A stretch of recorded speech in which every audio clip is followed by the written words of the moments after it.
Hello, this is the Stories Beside channel. I release videos every day for you. Subscribe and click the bell. Nancy left the school. Peter walked beside her, as usual. "But why are you leaving today?" "No, I guess I can't." Clara said she had to weed the potatoes. Nancy sighed. Ever since her father had brought that woman into the house, Nancy's life had been a living hell. Clara had looked for gain everywhere, and of course she had found it. Father worked in town, a week there, a week at home. The week he was home was easier, of course. But when he was away, it started. The first thing, the stepmother decided to expand the vegetable garden and increase the number of livestock in the yard. Dad supported all her ideas, and Clara said, "As soon as the farm starts to bring profit, you can quit this job and work at home." "It would be good, Clara. I miss you and my daughter." The woman was pleased. She smiled. While Daddy was away, all the hard work was on Nancy's shoulders, but she didn't complain. She really wanted Daddy home too. Clara went to the market every 3 days. Nancy didn't know how much money she made there. But it must have been pretty good, because after a year, Daddy quit. The girl thought things would get easier, but it turned out to be much worse. On the first day, when the father was free at dinner, Clara said, "From tomorrow, we start building a new one. I've already ordered the material." "Clara, why is this stable only 5 years old?" "Well, this one's not going anywhere. There'll be an extra one."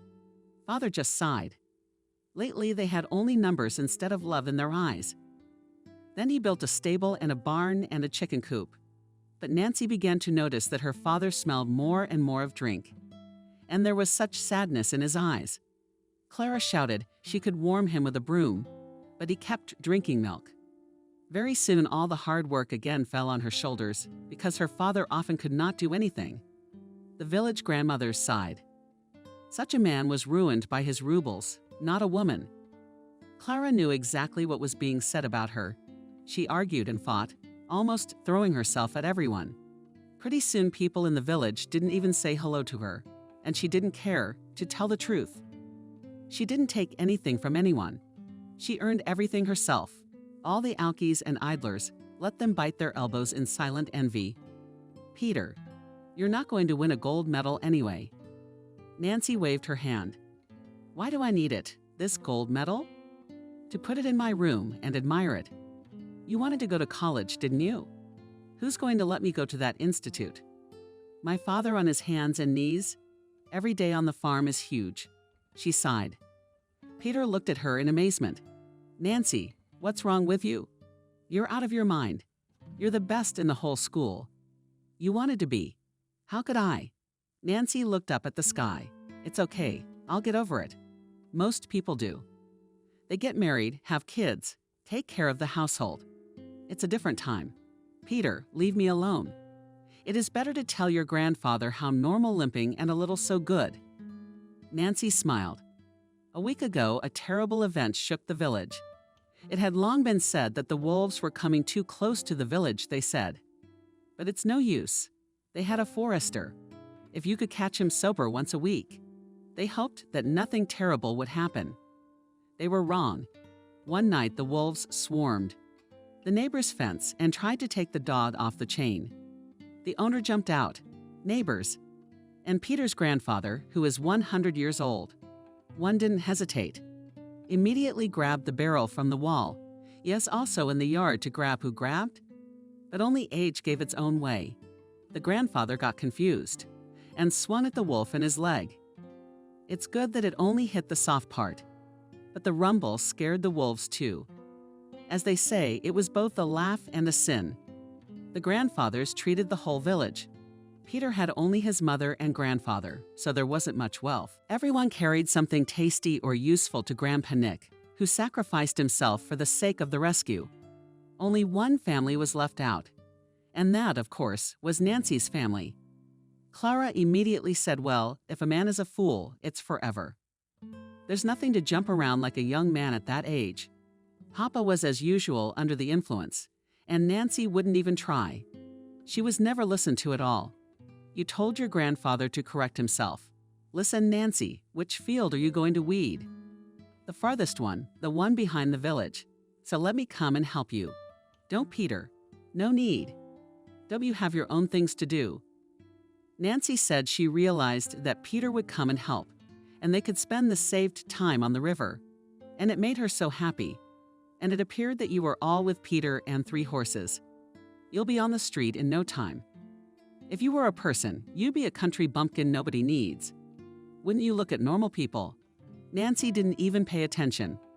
That's how her stepmother always greeted her. Not Peter, not Peter, not Peter, not Peter, not Peter, not Peter. She'd think of something else.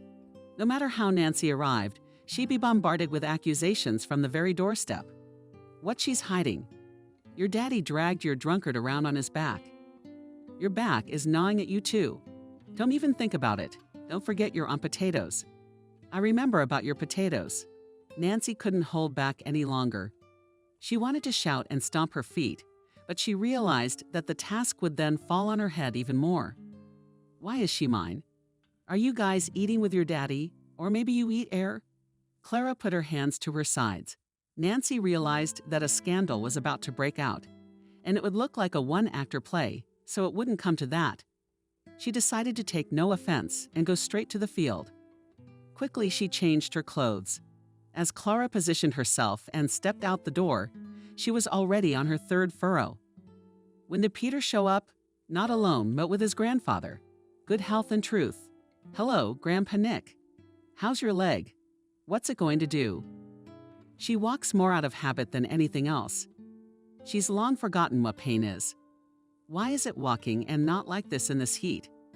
And what's the use of weeding it? We'll be digging soon enough. Nancy sighed. Grandfather grinned into his mustache. He was a wise, kind man. I know, don't say anything. Yours in the store is already scandalized by the wrong color of sugar. She needs yellow, and the store is white. Peter laughed. What's the difference? I thought yellow was bad. Well, I don't know. It is kind of considered to be sweeter. Grandfather sat down on the grass, looked at his grandson. Why don't you get up and go help the girl? Peter stood next to her, and they started pulling the grass with fury. Soon I smelled smoke. Grandpa had built a fire at the edge of the field. Dropped some potatoes from behind his sinuses, took out cucumbers, tomatoes. When there was less than half left, he called them over for a snack. Nancy had never had such a good meal. Obviously, of course, it's just potatoes. But how delicious. In general, in the company of Grandpa Nick and Peter, it was so homely, so nice and quiet. I knew your stepmother when she was a girl. That's why she doesn't like me so much. She's from a good family. Her father's a hard worker. Her mother killed his wife, and she's already driven one man to his grave. But she didn't get anything from the big farm. Her sister came to the funeral, and it turned out that the house and everything that belonged to it belonged to her. Only that Pebbles didn't tell her about it. In general, the stepmother lost everything. Then she stuck to your father. Nancy stretched out thoughtfully. I wonder if Dad knows about it. Is Dad so in love with Clara that he doesn't notice? Yeah, there was a time when they were dating. Didn't anyone say anything to him? I can't help you there. I haven't seen your father in a while. And if I do, he's in no condition to talk. He drinks a lot. He drinks a lot. This guy was drinking at her place. Nancy at night, when she was already asleep, decided that as soon as she finished school, she'd go somewhere and take her father with her. He'd quit drinking, she'd make him, she'd talk him into it, and they'd get along. They'll be fine. And this one's got to run this place by herself. And winter was a little easier. Didn't have to be in the field, didn't have to be in the bed. Nancy even went for a walk once in a while. Peter, like a faithful guardian, was always there. To be honest, sometimes I'd like to be without him. But somewhere he'd take offense. In general, Nancy had more and more often thought that she should just marry well. Molly is only 2 years older than Nancy, and she got married in the next big village. Her husband, though older, treats her like a porcelain doll. Molly's mother told me that he takes her to school in the city by car and takes her back. Not only does he have a car, but he doesn't let her study. If Nancy could find such a man, she'd marry him right away. Is Peter going to find a new subject in her life? On the other hand, Nancy realized that such luck was not common. Spring had come. Graduation exams loomed ahead. And what? and Nancy didn't know yet. There was no talking to her father about it, but her stepmother, much less what she would tell her. And also, understandably, well, something had to be done. So Nancy made up her mind, choosing a day when the stepmother was in a pretty decent mood. Nancy sat down at the table in front of her. Clara, yes, she took a break from her calculations and looked at Nancy. That I should talk to you. The stepmother put aside the papers. Her face was serious. Well, let's have a talk. Nancy could see that the stepmother knew exactly what the conversation was about. Graduation is coming up. We have to apply somewhere. The stepmother grinned, not very friendly. We're somewhere else? But to the place where I'm going to study. The stepmother grinned and said, Will your daddy, or will I be someone else's aunt? You realize that my relative is of no use to me. Nancy blushed. Of course, there was logic in her stepmother's words. Her father had long since given her the finger. But what should Nancy do? You realize, Nancy, if you don't help with the chores, I'll have to hire a man. And that's a lot of money. So, no matter how hard I try, I can't give you any money. Anyway, if you're washing your hands of it, there's no reason for you to come here. So if you decide to go to school, I'll sell my family. You can forget it. Nancy almost cried. She'd been expecting something like that. But it was still a shame. But everybody goes to school. You're not everybody. You're in a completely different situation. Am I wrong? That's it. I think I've explained everything clearly to you. The stepmother got up and walked out. Nancy burst into tears. It's exactly as she thought. She's going to rot in this village like this. For a few days, Nancy walked on her own, not her mood. She even decided she wouldn't go to the prom. Peter was so annoying that there was no energy. One day, she came from school, sat on a bench in the yard, and sat in the barn. She heard a rustle. Strange. Stepmother left for the market in the morning. How'd she even get her driver's license? She bought herself a car, an old Jeep. She's been going into town a lot more often. Who's there? The girl carefully stood up, wanted to go to the door, but it opened by itself. Her father's head appeared. He was very drunk, and it was immediately obvious. Nancy sighed bitterly. Nancy doesn't have this one. And then Nancy was so angry that tears sprang from her eyes. What's it to you? Who's here? Who isn't? You can't see anybody anyway. You don't care about anyone but yourself. Dad, why do you hate me so much? Giving me to someone else's aunt. You're the one who's watering your eyes. Nancy, what are you talking about? What's the matter? I don't know what you're talking about.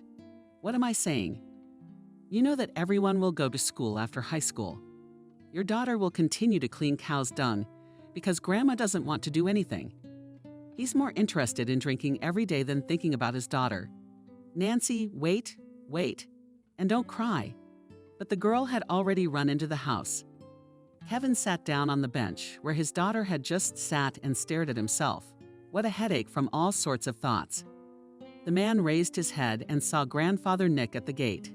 Healthy. Grandpa's sick. I don't understand anything. Things are happening at home. Kevin waved his hand. No, she's gone to town. Grandpa Nick went into the yard, sat down next to her. What are you doing, Kevin? Peter says your girl won't let you go to school. Why not? But it's not for 1 year. You have to support her. Don't we have money? Maybe yours does.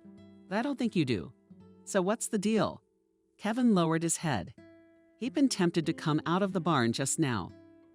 Nancy had heard her father and Clara talking in the kitchen that evening, talking rather than yelling and arguing. It was very strange because in the last couple years, normally they hadn't communicated at all. The girl tried to listen, but she couldn't make out the words. Half an hour later, Clara stopped by. Nancy, an idea how about us? The girl came out at the table, sat her father. He was gloomy. Clara pointed to a chair. Sit down. Nancy sat down. She looked at her father in amazement. Apparently, he was sober. Nothing to say. Stepmother. Nancy, your daddy swears he won't take another drop in his mouth. And he says he'll work 3 jobs just to keep you in school. And I can agree to that. But on one condition, if your dad gets drunk once, you drop out of school. Nancy agreed to everything. She realized that the most important thing was to get out of here. Then she'd figure it out. maybe get a job, maybe something else. Nancy was already dreaming of a very different life. She didn't really know what it was like to live in the city. And to be honest, she didn't know what she'd do there all day long. But she wanted it so badly. A few years went by. Nancy had just gotten her paramedic's diploma and was about to get a job. She had a young man she planned to marry in the future. True, he wasn't a star, but he was a city boy. And he had an apartment, but he lived with his mom. But that didn't frighten Nancy. She was determined to be a good daughter-in-law. She had little contact with her father and stepmother. She went to see them once every 6 months and tried to get away as soon as possible. Nancy, there's an emergency phone call for you. The door of the dorm room opened, and Nancy saw the janitor on the doorstep. It was strange. Usually she was very reluctant to have any of the residents on the phone. Nancy walked out of the room. First she walked, then she ran. The receiver was on the table. Hello, Nancy. It's Andrew. Yes, Andrew, I'm listening. Here's the thing. Well, Nancy's dead. Yours were going to the city. Something apparently happened to the car. They flew into the ditch. There's a tree there. You need to solve everything here. Nancy dropped the phone, then slowly settled on the floor. How come? Someone handed her some water. Someone helped her into a chair. Nancy sat at the head of the table. Some of the neighbors gathered around the table. What grief is not old? He would have lived and lived. Yes, if he took a man to his senses. Even Garika began to restrain her, they said, and she somehow became calmer when he stopped drinking. A woman needs a real man, not a body. Nancy heard through the fog, but only one thing was going through her head. What to do now? When everyone had gone, Nancy began to wash the dishes. There was a knock at the door. Who was it? It was Peter. Nancy hadn't seen him in a long time. Probably the last time. How did he get into the army? Hello on the walls. Hello, Peter. I don't recognize you. And it was true. Peter had matured from a tall and gangly man to a sturdy, tall man. Peter, where are you from?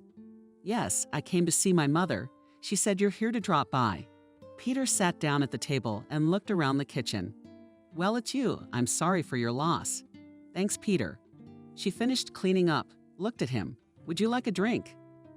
Let's sit and remember Uncle Kolya. And his Clara, too. He was a man after all. Nancy put some sandwiches, a bottle, and a shot glass in front of him. Don't you have one for yourself? I don't drink. You can't drink. They're not strangers to you.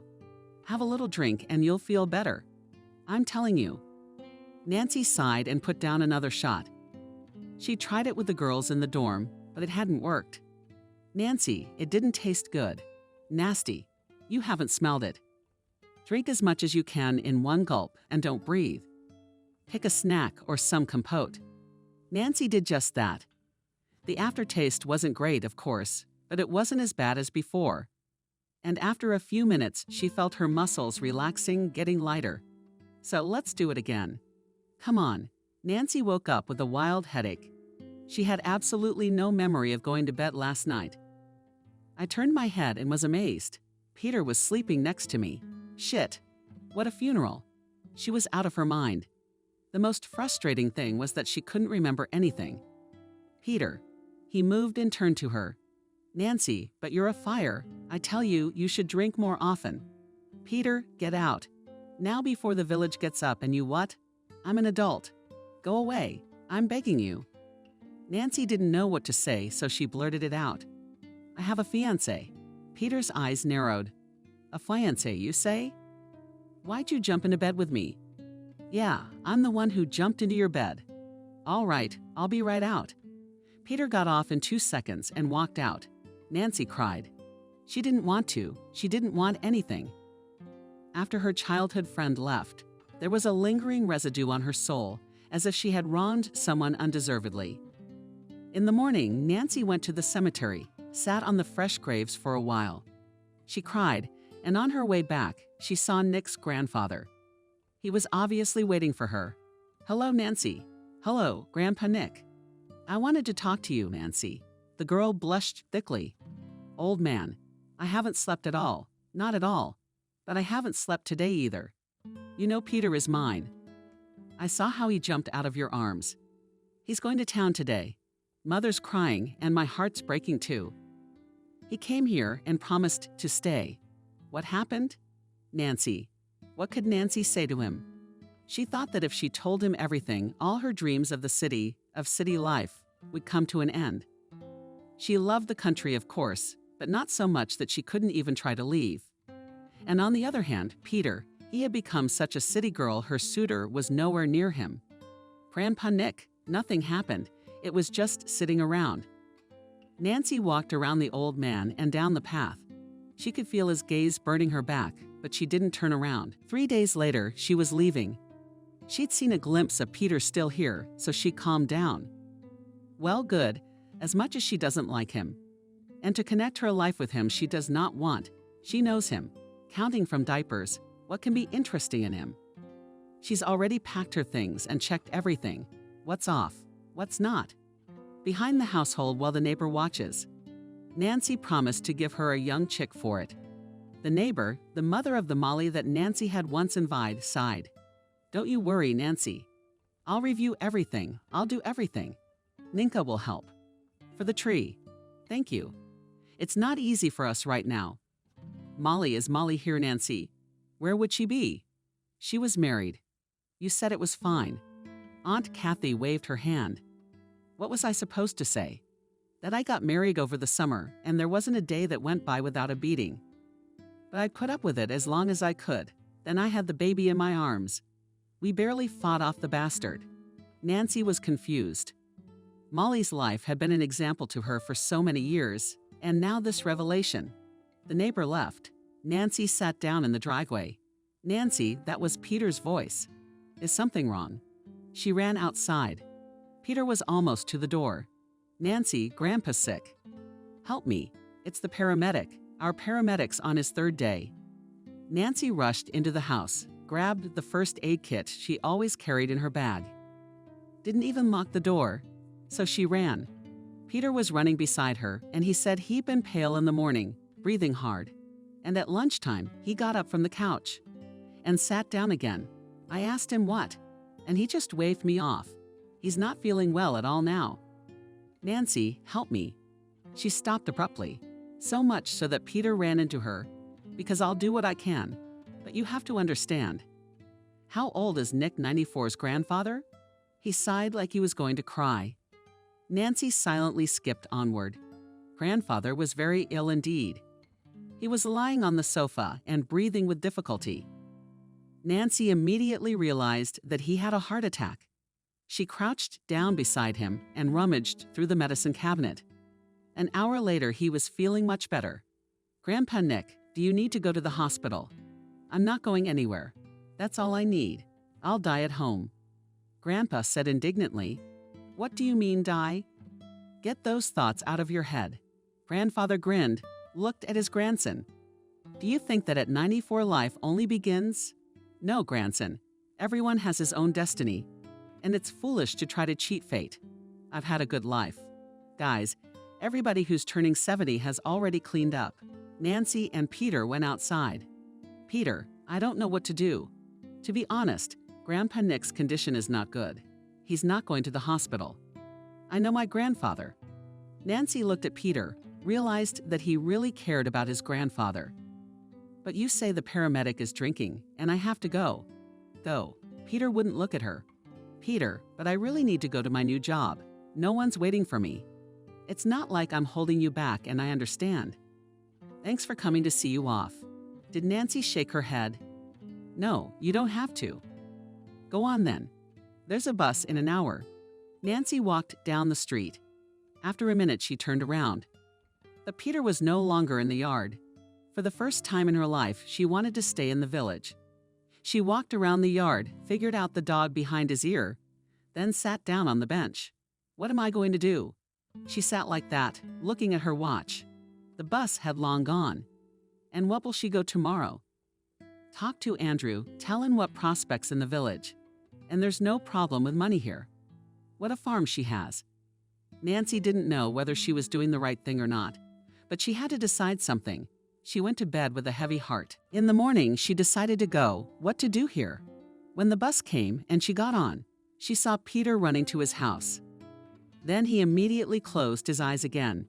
Grandpa Nick had died. She learned about it from Sveta the girl, from their village I met by chance in town. Nancy tried not to blame herself. She understood perfectly well that Nick's grandfather would never get out. But she realized what Peter thought of her. A week later, she went to Andrew. Strange that he hadn't shown up in the meantime.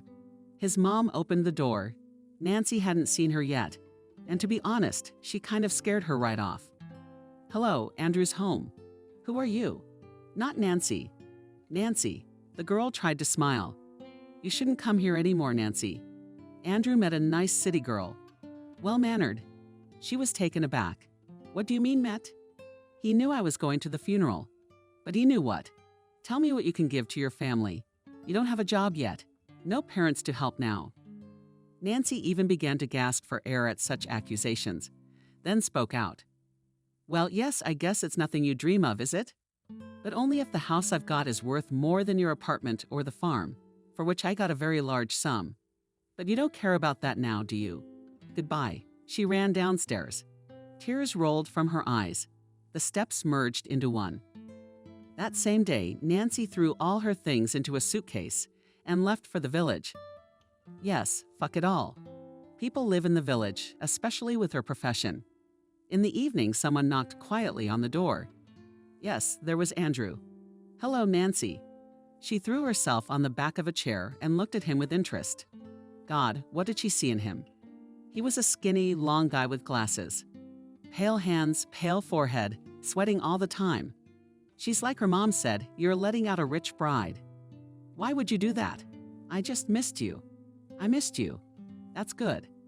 "I said some things to your mom in there. It's okay. My mom's not a very good character. You'll have to forgive her for not talking to her so nicely the whole time they knew each other."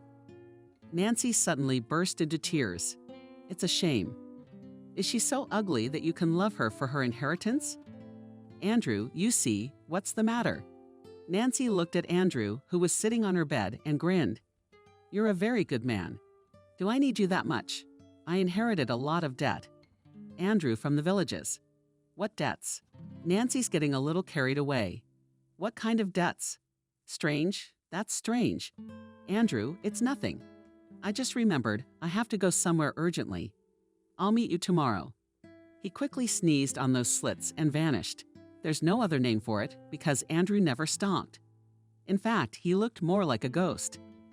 Nancy threw herself on the bed and burst into tears at what was wrong with her. What?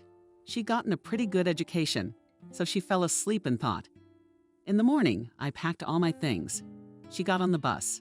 She went out and looked around. But isn't it beautiful? At the edge of the village, construction was boiling. She heard they were building a new club. It will be called the House of Culture. You can live anywhere, and the saying, "Where you're born, there you are."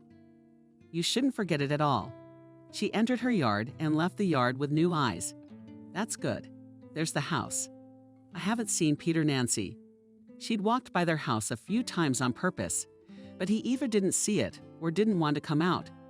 Probably the latter. It's all right. He'll get over it. He'll understand, and they'll make up.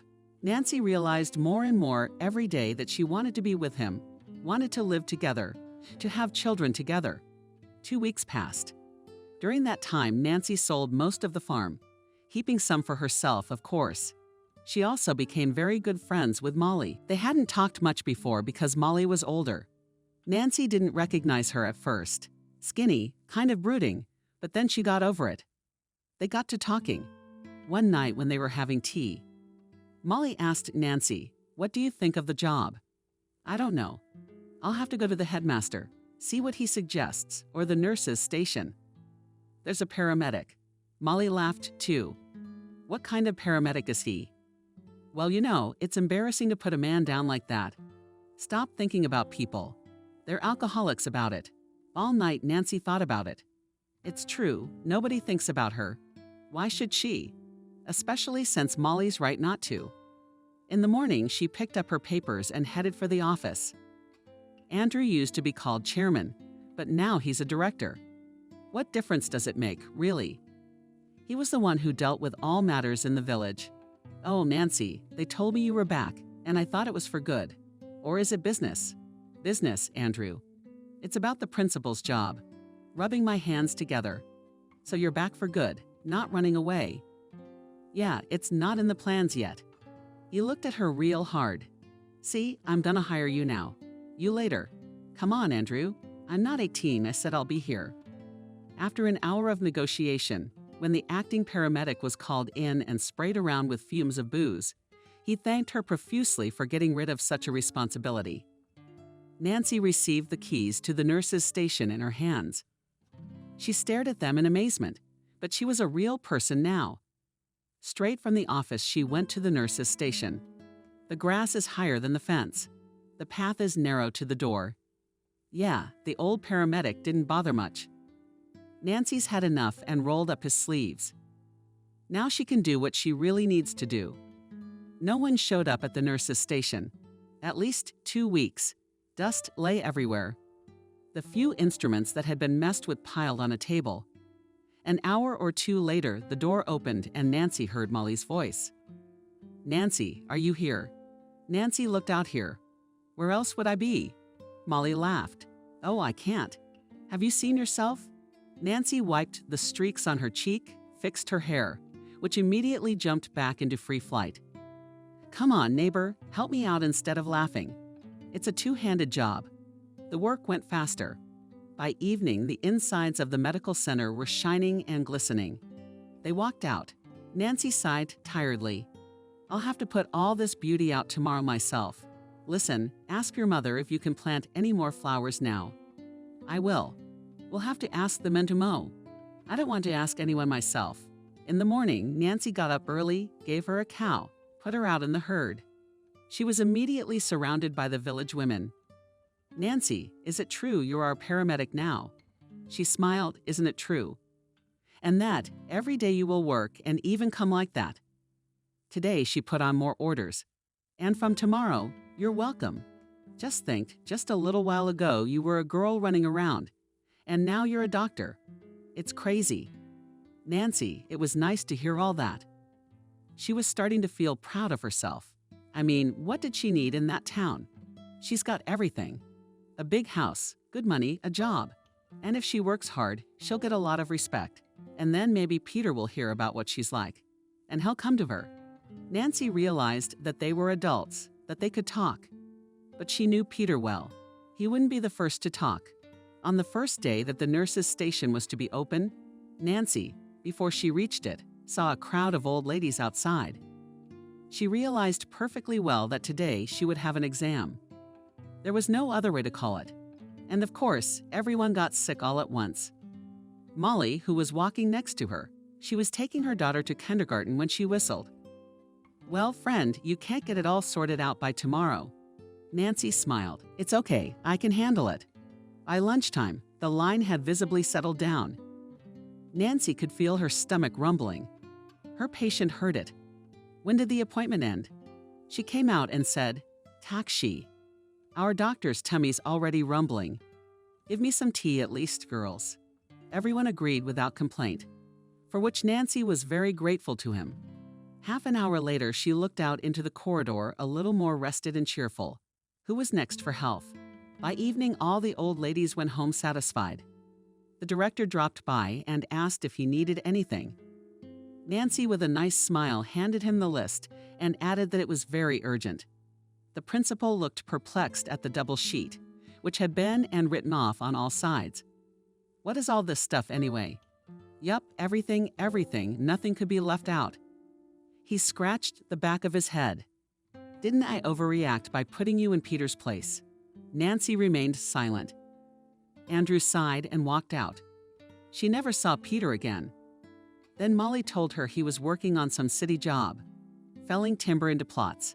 He only comes home on Saturday to pray, sleep, and then go back to the woods. But not the same ones at his house. It's been 2 months since Nancy started work. The grandmothers were happy. That's the main thing. At that age, they don't want medicine so much as attention. Of course, there have been younger people who've come in. Nancy had two of them rushed to the hospital. One man with appendicitis, the other with kidney pain. I mean, Nancy couldn't be 100% sure without tests. But it looked a lot like stones. As it turns out, she wasn't wrong. The hospital said a couple more days, and there'd be no one left to treat. It was the end of a normal workday. The weather was bad outside, so there weren't many patients today. Nancy was just about to close the medicine safe when the door slammed, and someone yelled, "Doctor is doctor." Nancy jumped out of the office. "Peter," Nancy almost fainted. Peter was in such a state. "Daughter here." One of the men looked at her fearfully. "Here on the couch." Peter was put on the couch. "Somebody get Frank. If he's sober, get him over here." The younger one nodded and ran out of the infirmary. Nancy, on the other hand, examined Peter several times on the head. "Looks like the bones are intact. The wounds are superficial. His arm is hanging by a whip from his shoulder. Look, we need to avoid the city. If possible, the forest is the only place where our men can make money. If this gets out, we'll lose all our jobs. Are you crazy? A man can die." "I understand. I'm saying if it's possible." Lucky for Nancy, Frank was sober. He walked briskly into the office. He glanced at Peter. "What do we do?" "Let's take it one step at a time. Let's start with the head." An hour later, Nancy put in the last stitch. Frank smiled approvingly. "Good job." Peter opened his eyes. Nancy, lying quietly still. He smiled again and closed his eyes. The arm turned out to be dislocated. Frank helped. Peter screamed and finally passed out. "Nothing, just a little soreness, that's all." Peter's mother literally flew into the nurse's station. She threw herself at the man who asked not to send Peter to town, that he was satisfied. Sitting there, "You'd better fall through the ground, Gad." The man turned away from her clapping and said nothing. As Frank explained, he was the cheerleader. "Calm down, Vanessa. Like you don't know your son. He's the first to go everywhere." A woman looked in on her. "Nancy, don't worry. Everything will be fine. I'll be here with him till morning. I'll stay with you too. You don't have to. I'll be fine." Peter woke up in the middle of the night, looked around the nurse's station with a hazy gaze, stopped it on Nancy and Nancy sleeping at the table. Dropped off. "Peter, how are you feeling?" "Who knows? Not so good. You're very lucky. You only took the glancing blow to the head." "Yeah, lucky. So lucky." Peter was transported home in the morning. Vanessa, his mother, thanked Nancy for a long time. Then she said, "Nancy, you're coming." "Well, of course, I'll come back every day to change the bandages. Treat them. Then the live ones have to come off." Nancy ran to Peter's house every day. Except the easier Peter got on him, the gloomier he looked. One day he said to Nancy, "You can go no more? Peter, you don't have to." She realized he wasn't talking at all about her looking after him as a doctor, but specifically about their relationship. Tears came to her eyes. "You're sure? I'm sure of it. You said yourself you wanted to marry a city man, so I'll stay out of the way." Nancy wanted to say something, but Peter beat her to it. "Anyway, I'm getting married soon. I got a fiancé." Nancy ran out of the house like a scalded man. All the way home, she ran and cried. She calmed down a little at home. It's just Peter freaking out. Anyone would freak out if they were him. Well, he'll calm down a little, and then they'll talk. Time passed. Peter didn't make any moves. Then she found out he'd gone into the woods again. Nancy was furious. "Oh yeah, to hell with you.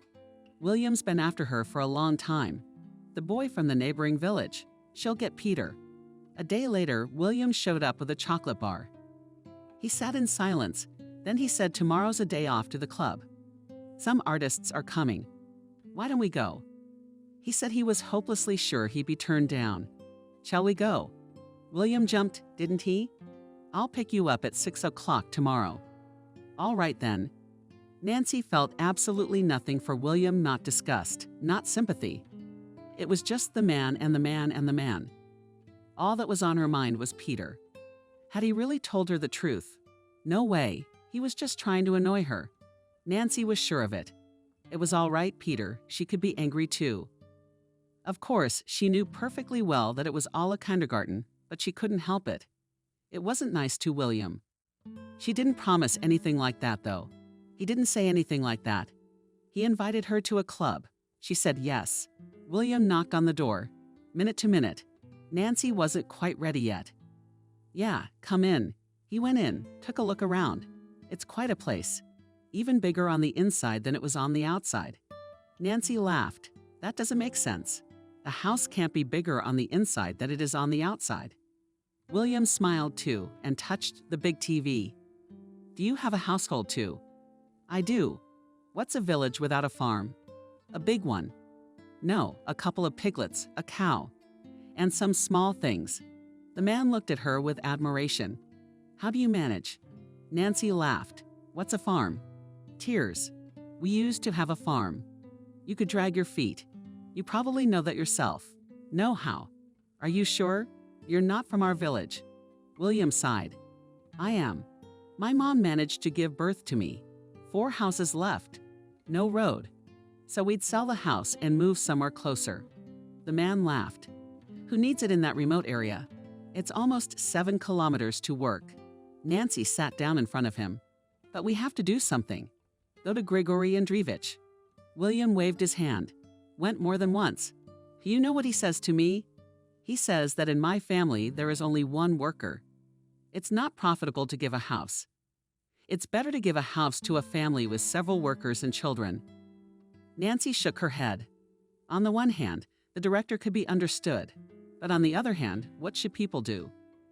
Half an hour later, they walked towards the club. The crowd was apparently invisible. People from all the neighboring villages came to see the town's artists. She saw Peter. Her heart clenched, and Peter noticed her and immediately disappeared. Nancy turned her head for a long time, but she never saw where he had gone. It wasn't until they were already telling stories she noticed him. Peter came into the hall, holding some girl under his arm. Nancy was so cold. Wasn't he lying? He really does have a fiancée. The mood was ruined. She didn't see who was performing there, what was being sung. She just sat there staring in front of her. She clapped when other people clapped. After the concert, there was dancing. She saw Peter dancing with the same girl. There was only one thought in her head. She had to talk to him. Tell him they are both wrong. Peter pressed the girl very tightly against him, and she cried out. And then Nancy laughed, even felt sick. She grabbed William by the arm and dragged him to the dance floor. I can't dance. Nancy will learn. She clung to him and gradually moved closer to where Peter was dancing. He noticed her for a long look and then pressed his lips to that girl's lips. Nancy had nothing to do, and she immediately kissed William. The guy's eyes popped out of his forehead in surprise, and Peter was gone. How long did Nancy keep looking for him? But she never saw him again. William, I'm going home to the wall. How I think we are. That we have neither we nor we. I'm tired and sleepy.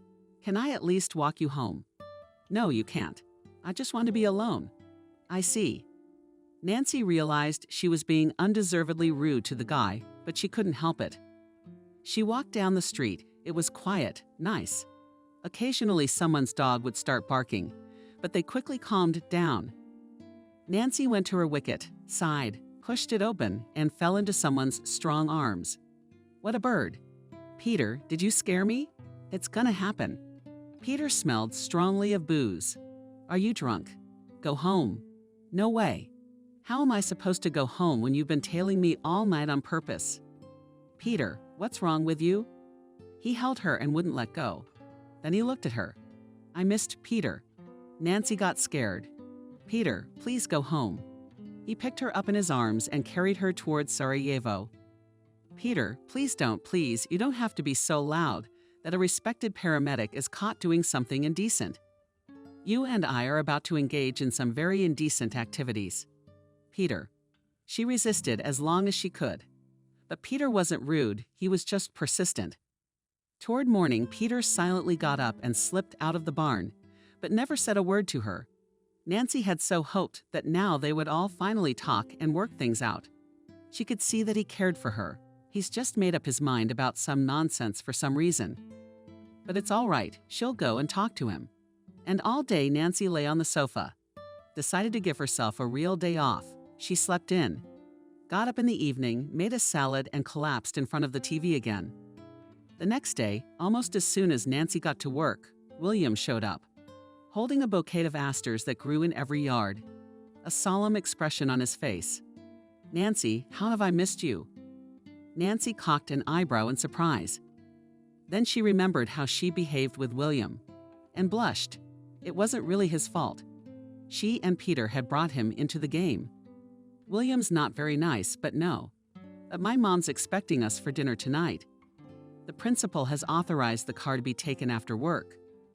Nancy had just gathered the strength to reply as the door swung open. Standing on the doorstep was Molly. "Nancy, their Aunt Vanessa bad." Petkin and Mama went quickly. Nancy grabbed her suitcase, threw it to William. "You'll see for yourself later." They almost ran the distance to Peter's house.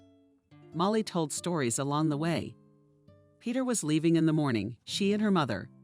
They had a long argument at the gate. And then Peter ducked into the car and drove off.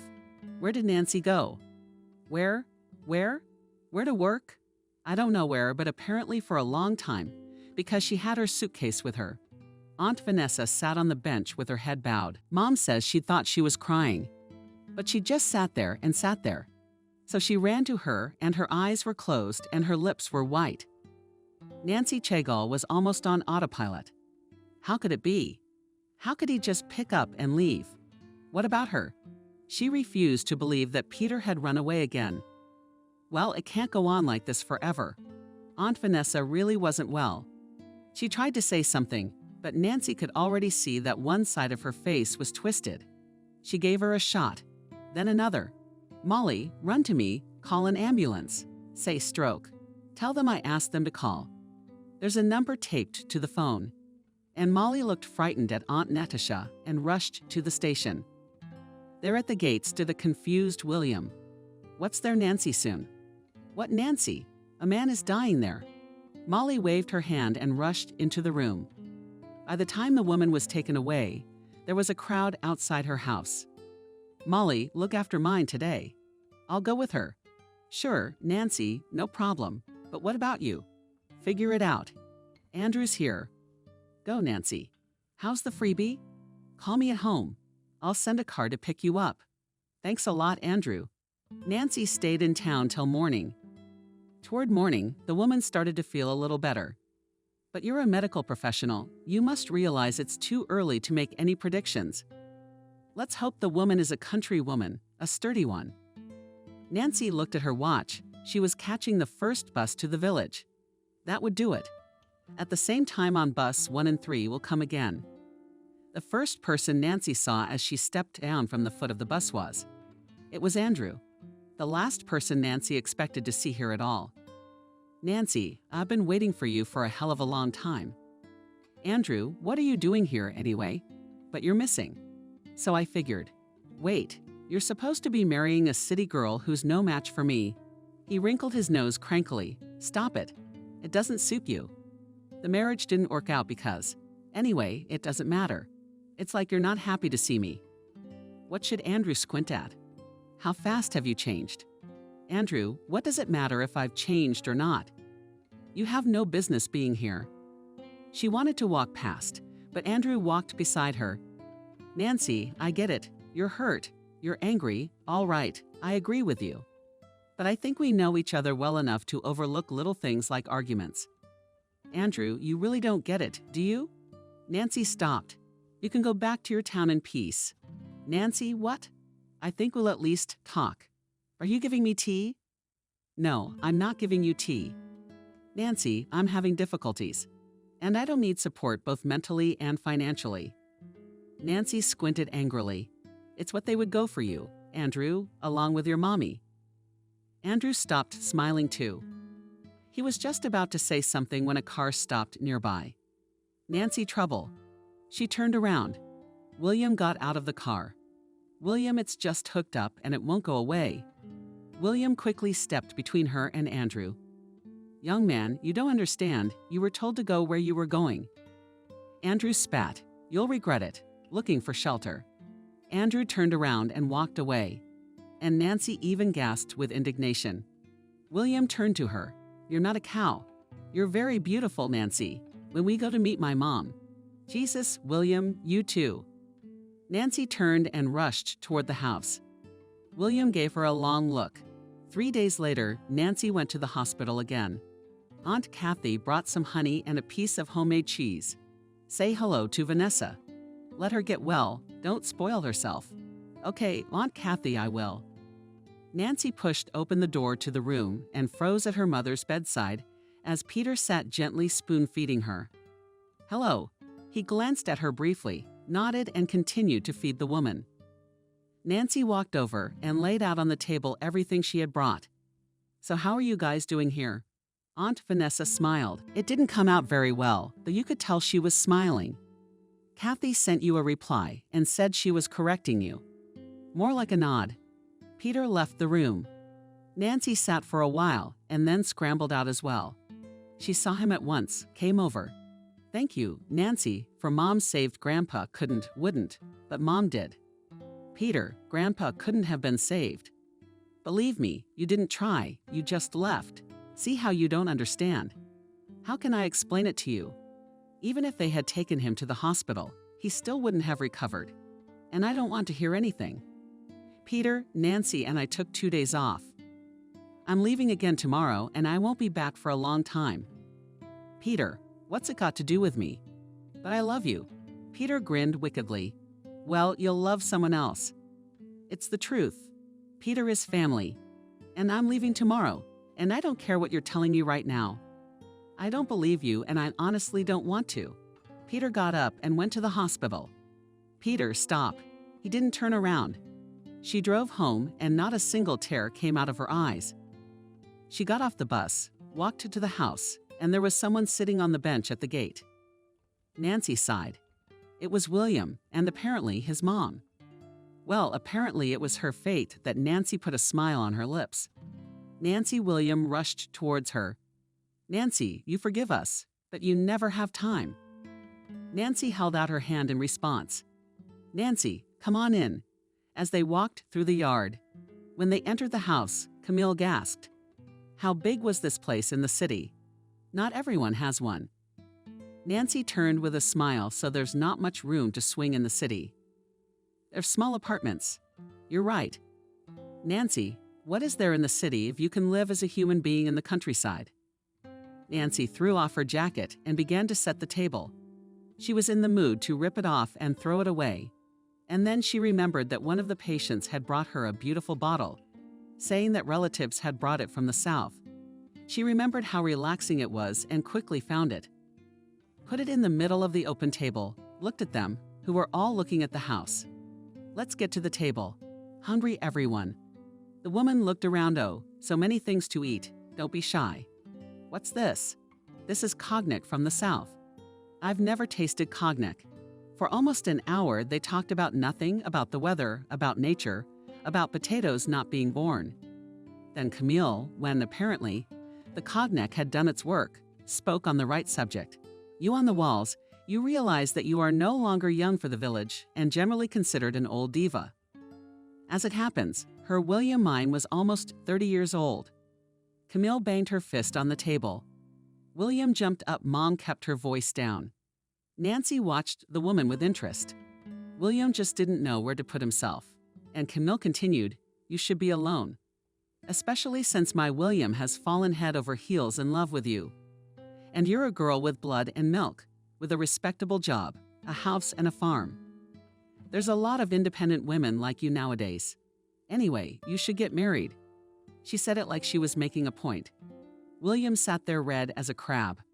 She poured the walls for everyone and said, well, if we must, we'll get married. Camille took a swig and immediately wanted one. She and William carried her over to the couch. Vali kept apologizing. Nancy, I'm sorry, Mommy doesn't drink at all, just pour. Just a teaspoon before bedtime. I don't know what came over her. It's okay, let her rest. You can't drive. You can't make her drive so many kilometers at night. I wasn't thinking. Varia gave her a confused look. Nancy, what did you say about getting married?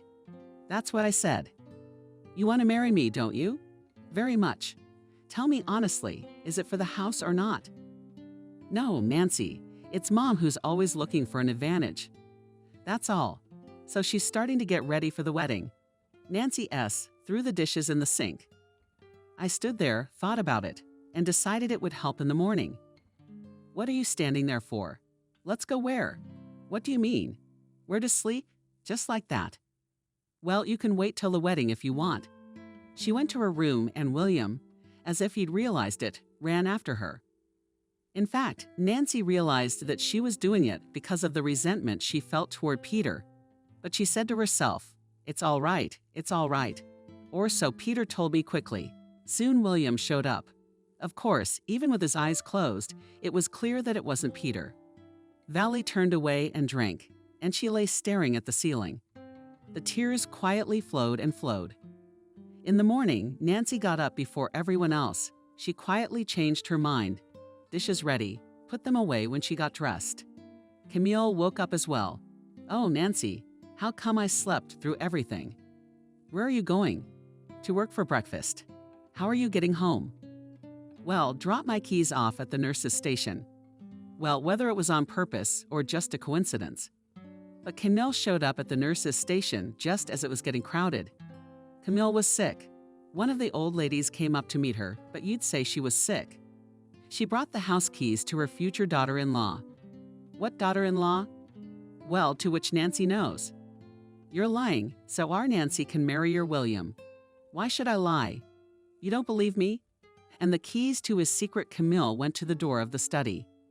Opened it on the wall, took the keys. I checked everything, turned everything off. Okay, Camille, thank you. The old woman closed the door and looked at everyone in the room. What's eaten and what's interesting about it? My William is so bad, he's not fit to be Nancy's husband. The same old woman laughed. No, why not bad? Not bad only or not very bad. But neither is your whole family. And Camille Evil flashed his eyes and headed for the exit at the door and stopped. He who laughs last laughs well and left. The old ladies whispered for a long time. One of them summed it up. Well, if you are 28 to 29 years old, you will marry a goat. The old ladies nodded, but still some feeling that everything was wrong did not leave them. Almost a month passed. William visited her often, but not as often as her future mother-in-law. You could say she moved in with Nancy completely. Sometimes she could cook dinner, but more often she just relaxed and almost never did the dishes. Nancy didn't pay any attention to that. She paid no attention to anything at all, because she had other things on her mind right now, not happy thoughts at all. The fact was that Nancy was pregnant. She herself had only found this out a few days ago after doing some calculations. Nancy realized that the father was definitely not William. She breathed a sigh of relief. To be honest, she didn't want children with William just yet. But she immediately grabbed her head. What was she going to do now? The wedding was in 2 weeks, a wedding to William. A baby inside her with Peter. Nancy didn't know what to do. Didn't really want to be a single mother. Sure, it wasn't exactly ancient times now, but the baby would still have a hard time. If she canceled the wedding in the hope that Peter would come and recognize her child later, she could be embarrassed. Nancy lay awake for several nights and then decided to tell William everything. She couldn't lie to him like that. He's not lazy, but he's still human. We didn't get to talk until just before the wedding.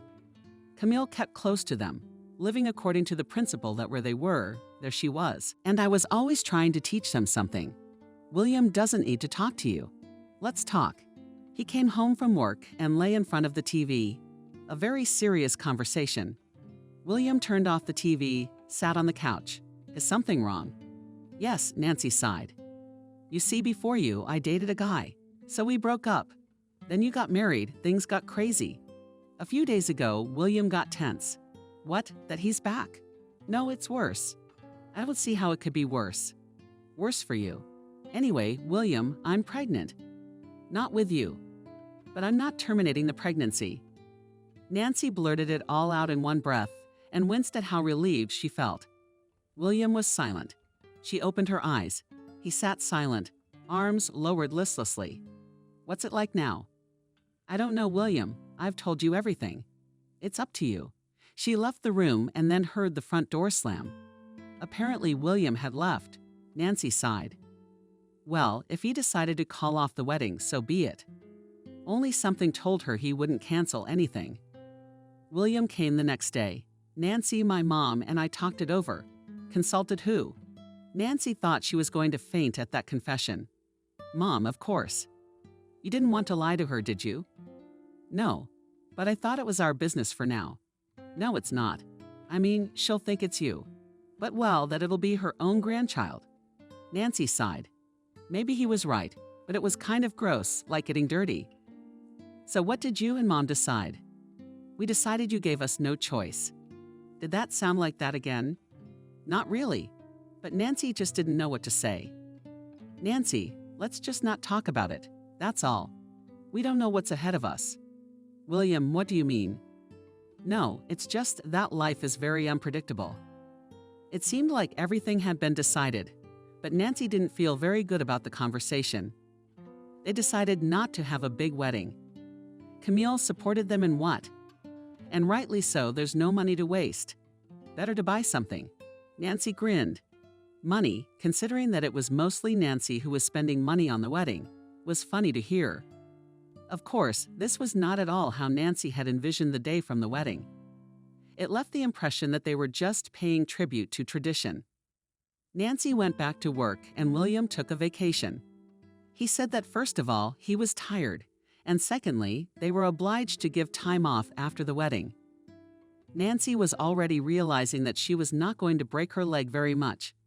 When the pregnancy was 3 months old, Nancy began to agonize. Yes, so much that just her soul was turned inside out. Whatever she did, whatever she took, she was throwing up all the time.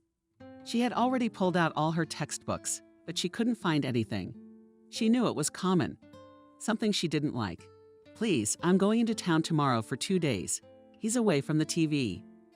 Why do you need all these tests? To get registered. Okay, sure. He went back to watching TV. Nancy sighed that she was alone before she got married and after. That you can't get yourself registered. Nancy laughed. Come on, Camille. You can't do that. You could even be punished for it. It used to be so much easier. You got pregnant, had a baby, and that was it. And now a bunch of tests for all sorts of nonsense only harm the baby. Nancy went back to her room with a smile. It was nice that at least someone cared about the baby. Of course, you can't make Valia love someone else's child, but at least sometimes you can ask about her well-being. In 2 days, the nausea was almost completely gone. Nancy didn't understand anything. The doctor spread his hands.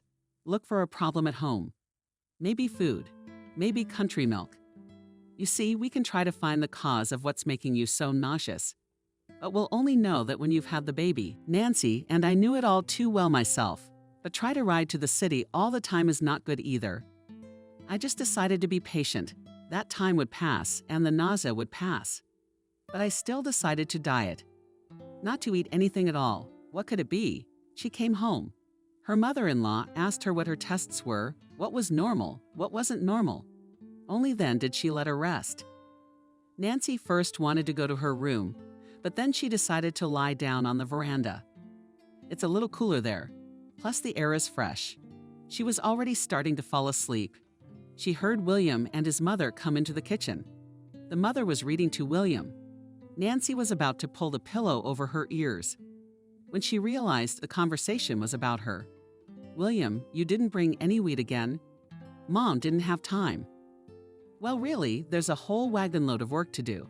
But get to work. Of course, it's more important. Did you hear that creep is back? What geezer? What Peter? The one your Nancy was having an affair with. William was quiet for a while. How do you know who she was having an affair with? You're the only one who doesn't know. Everyone else knows. So she came back. So what? Nancy's married now. Oh, but God gave her a fool of a son. You want me to tell you what could happen? Well, tell me this.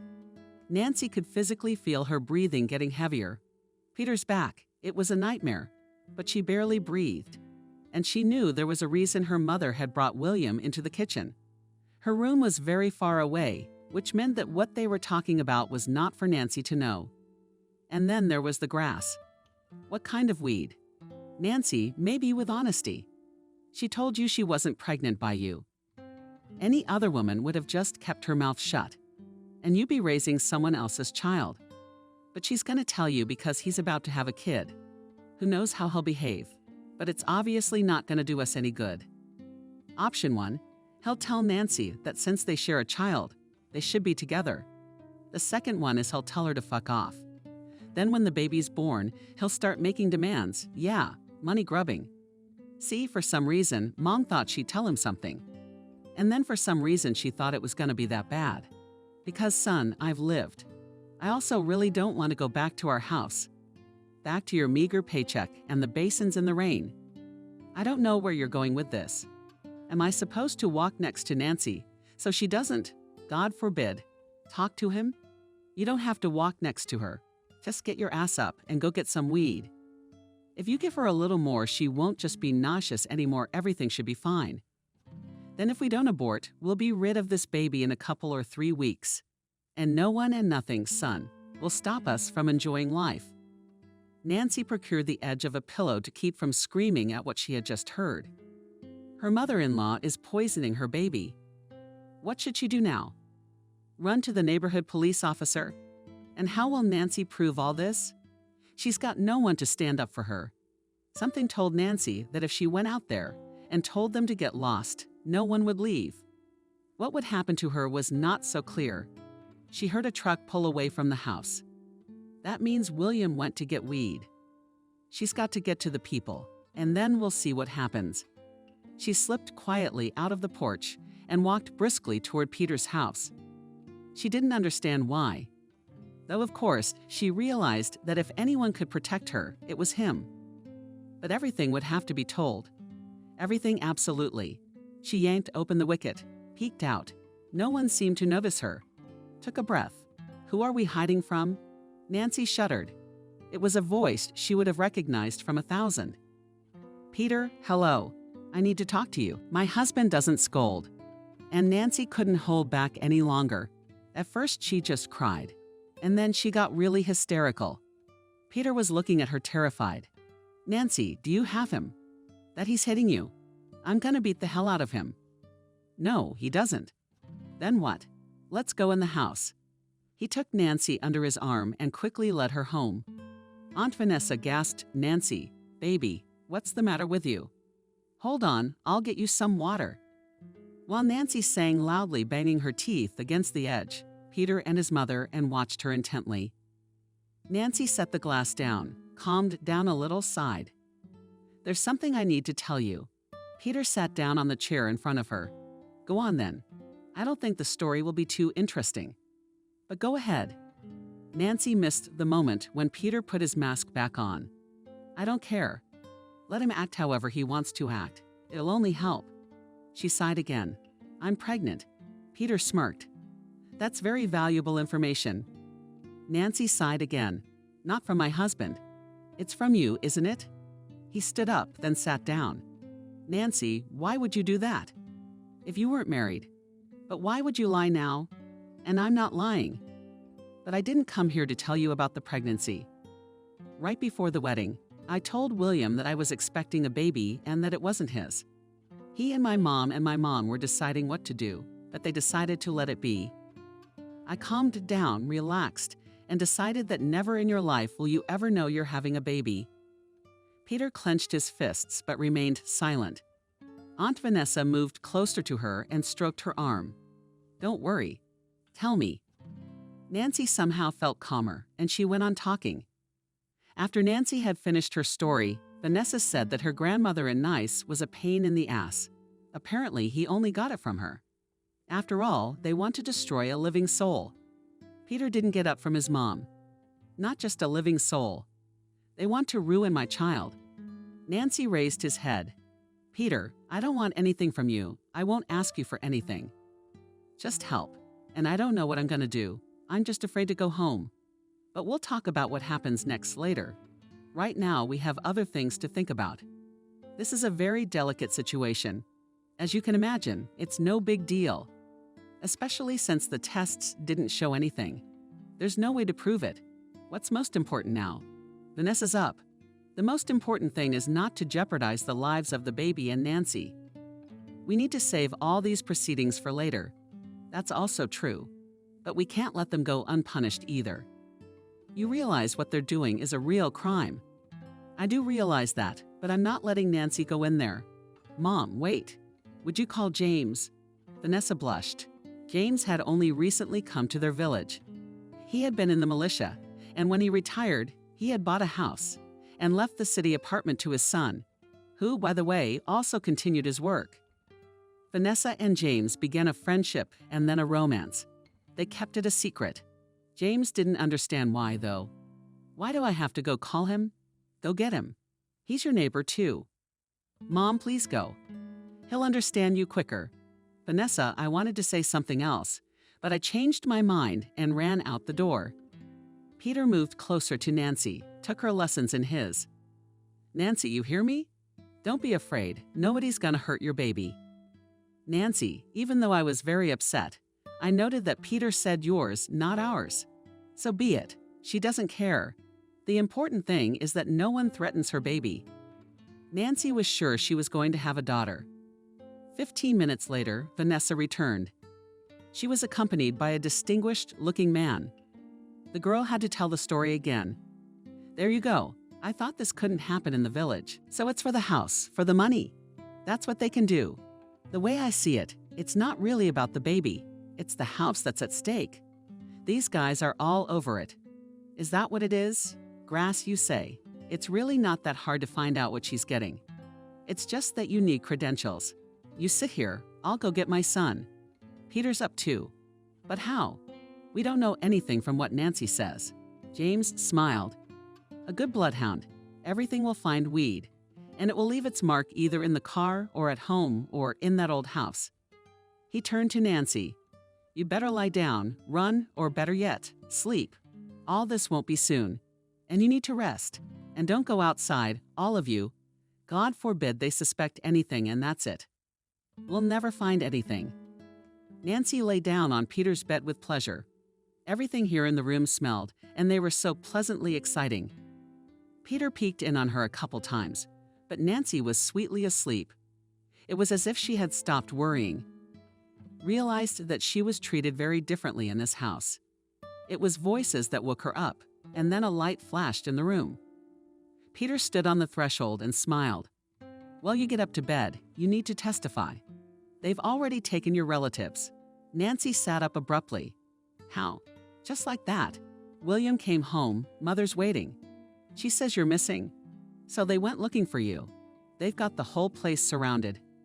They forgot all about what they left in the car.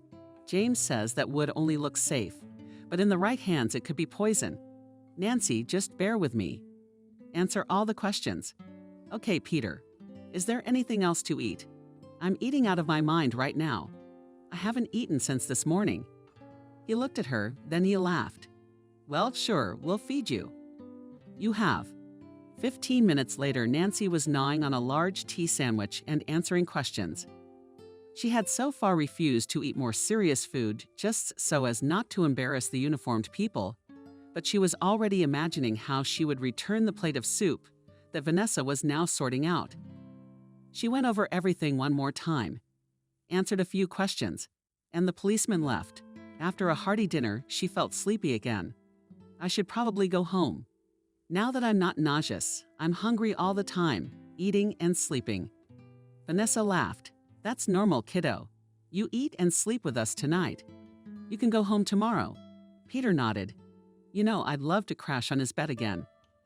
Let her sleep wherever she wants. If there's nowhere else, she can move just to sleep without disturbing him. Peter did come to her, lay down in his clothes, put his arms around her, and they fell asleep. How good it felt in his arms. She couldn't even think. How because she just fell asleep.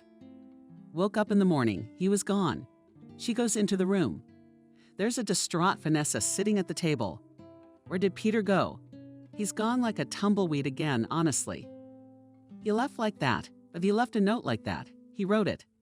I need to find out about myself, whether he's so attracted to his job, romance, and all that. Or he's just a born fool.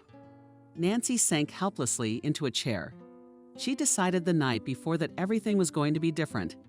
Peter again. The girl stood up. I'm going to go, Aunt Vanessa. I have to go to work soon.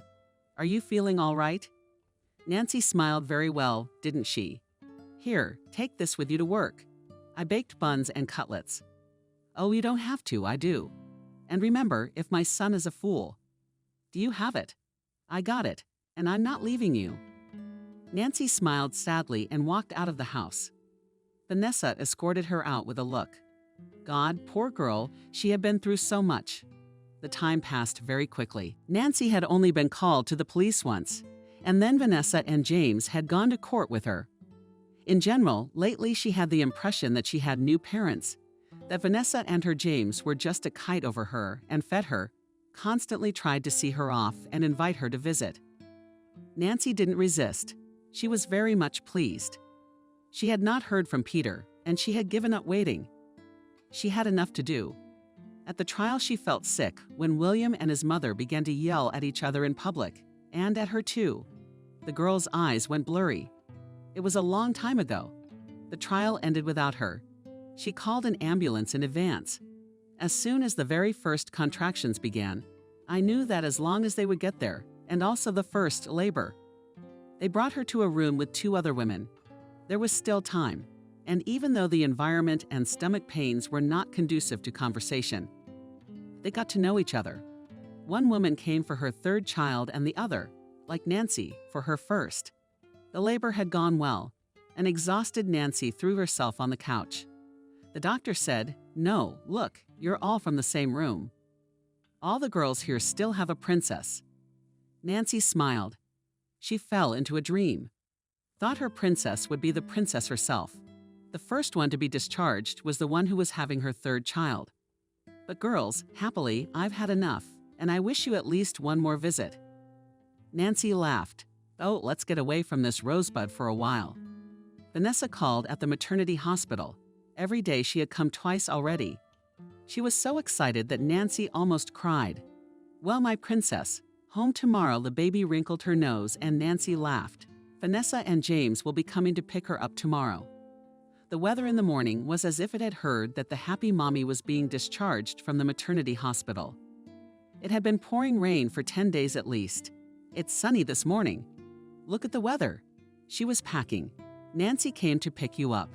She smiled, turned to her neighbor. That's it. Bye. Have a nice day. You hugged her, and you too. Your Peter will definitely come to his senses. Yesterday, before they were discharged, lying in the dark, they had a heart-to-heart. Nancy told her roommate's story. It turns out that her man, as soon as he found out about the pregnancy, fled in an unknown direction. How are you? Oh, Nancy, I'm fine. Mom and Dad turned out to be the best. They won't leave me. I used to hurt them so much before. The nurse took the baby away and Nancy gave her neighbor another big hug and kiss. Be sure to come and visit me. The baby needs fresh air. I have a huge house, so take your parents too. She followed the nurse to the exit. It wouldn't be long before she was finally home. The doors opened and Nancy froze. Standing right in front of her was Peter. He was in a suit. She had never seen him in such parade before, so she hardly recognized the nurse, carried her daughter out, and Peter rushed to her. She asked sternly, "You, Daddy?"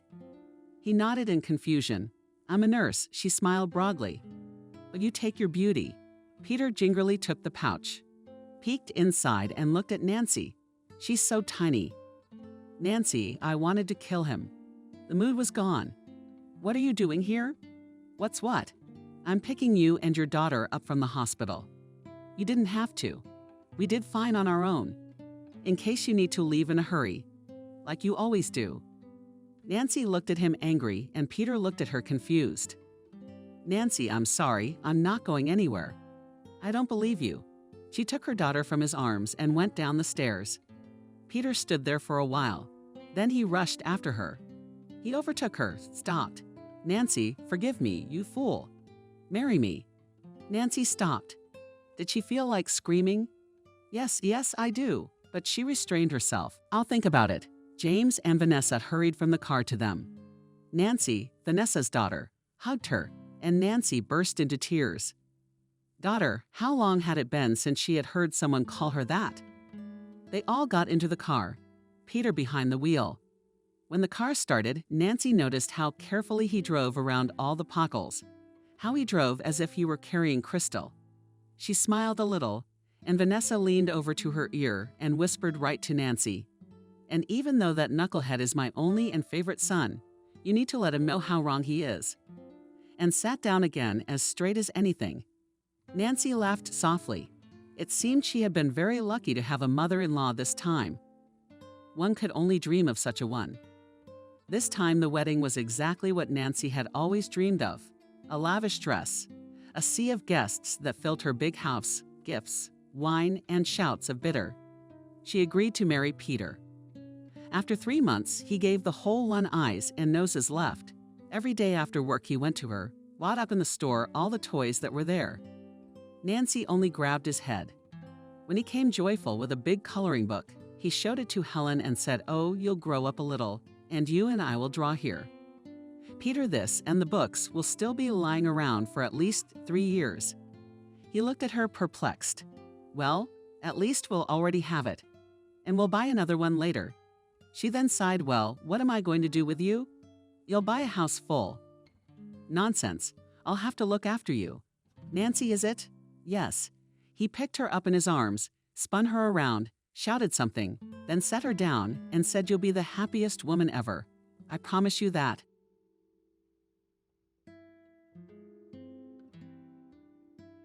Subscribe and click the bell. The sun was blazing down so hard that even her breath was getting hot. She had long wanted to hide in the shade, but she couldn't afford to show weakness in front of her friend. Turning on her other side, the girl asked Kathy hopefully, "Would you stop roasting?" Kathy didn't even move. Apparently, she was enjoying the process, as evidenced by her cheerful voice. "Emily, stop whining. Go Okuniv if you're too hot. At the same time, check on our champagne." Emily got up lazily. "You're right. We should take a dip. I have my doubts about the champagne. I wonder what they are." Kathy assumed an incredibly difficult body position that shocked her friend. Kathy misjudged the strength of her voice and screamed as loud as she could. "Kathy, how did you do that?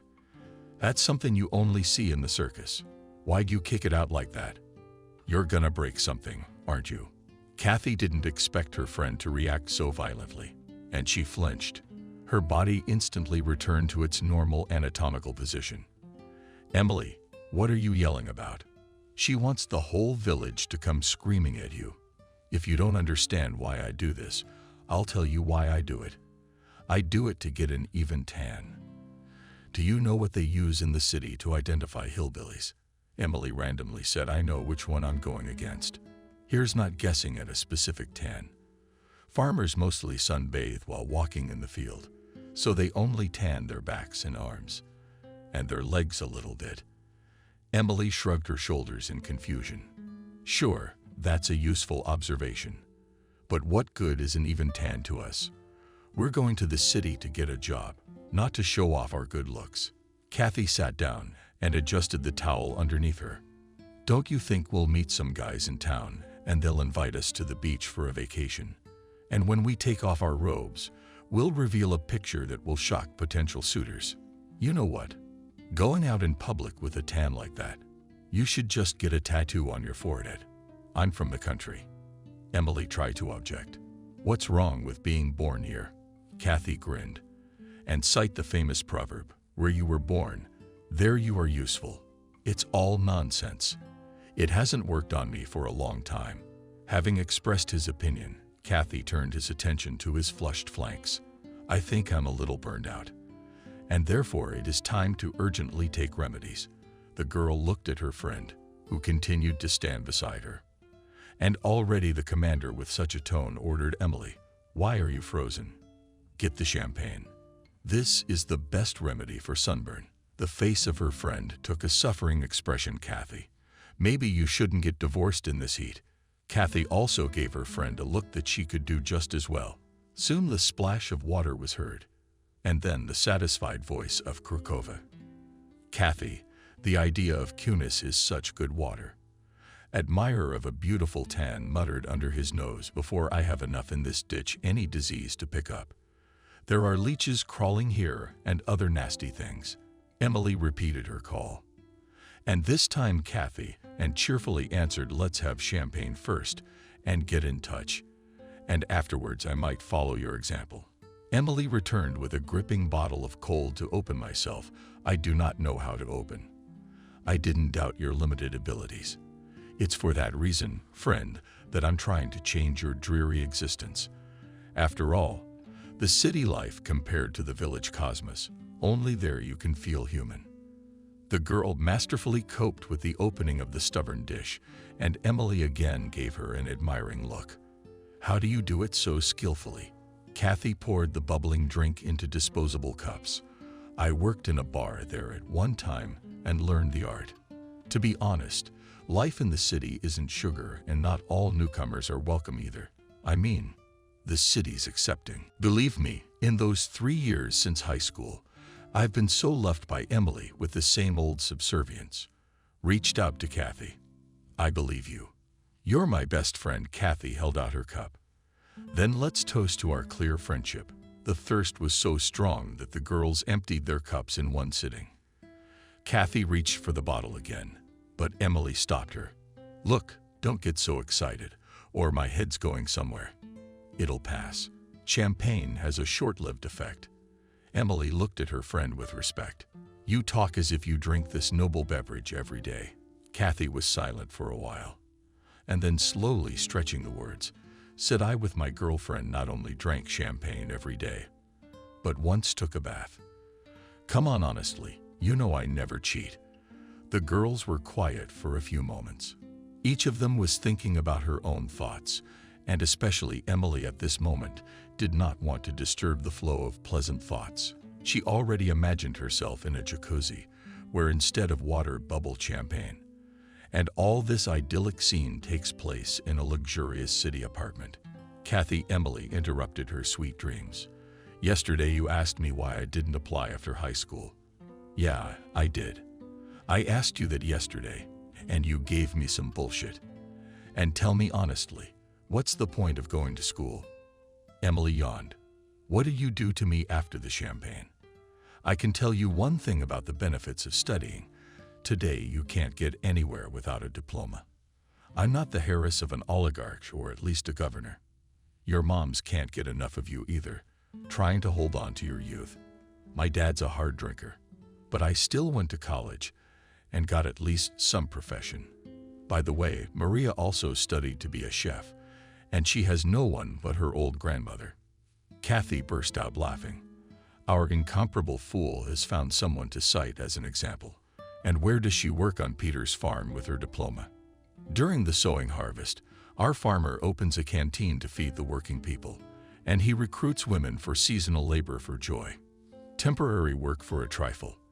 And I heard from Anna that Peter's going to go bankrupt soon. You see, even businessmen make bad businessmen from the countryside. So there's nothing for you to do here, Emily.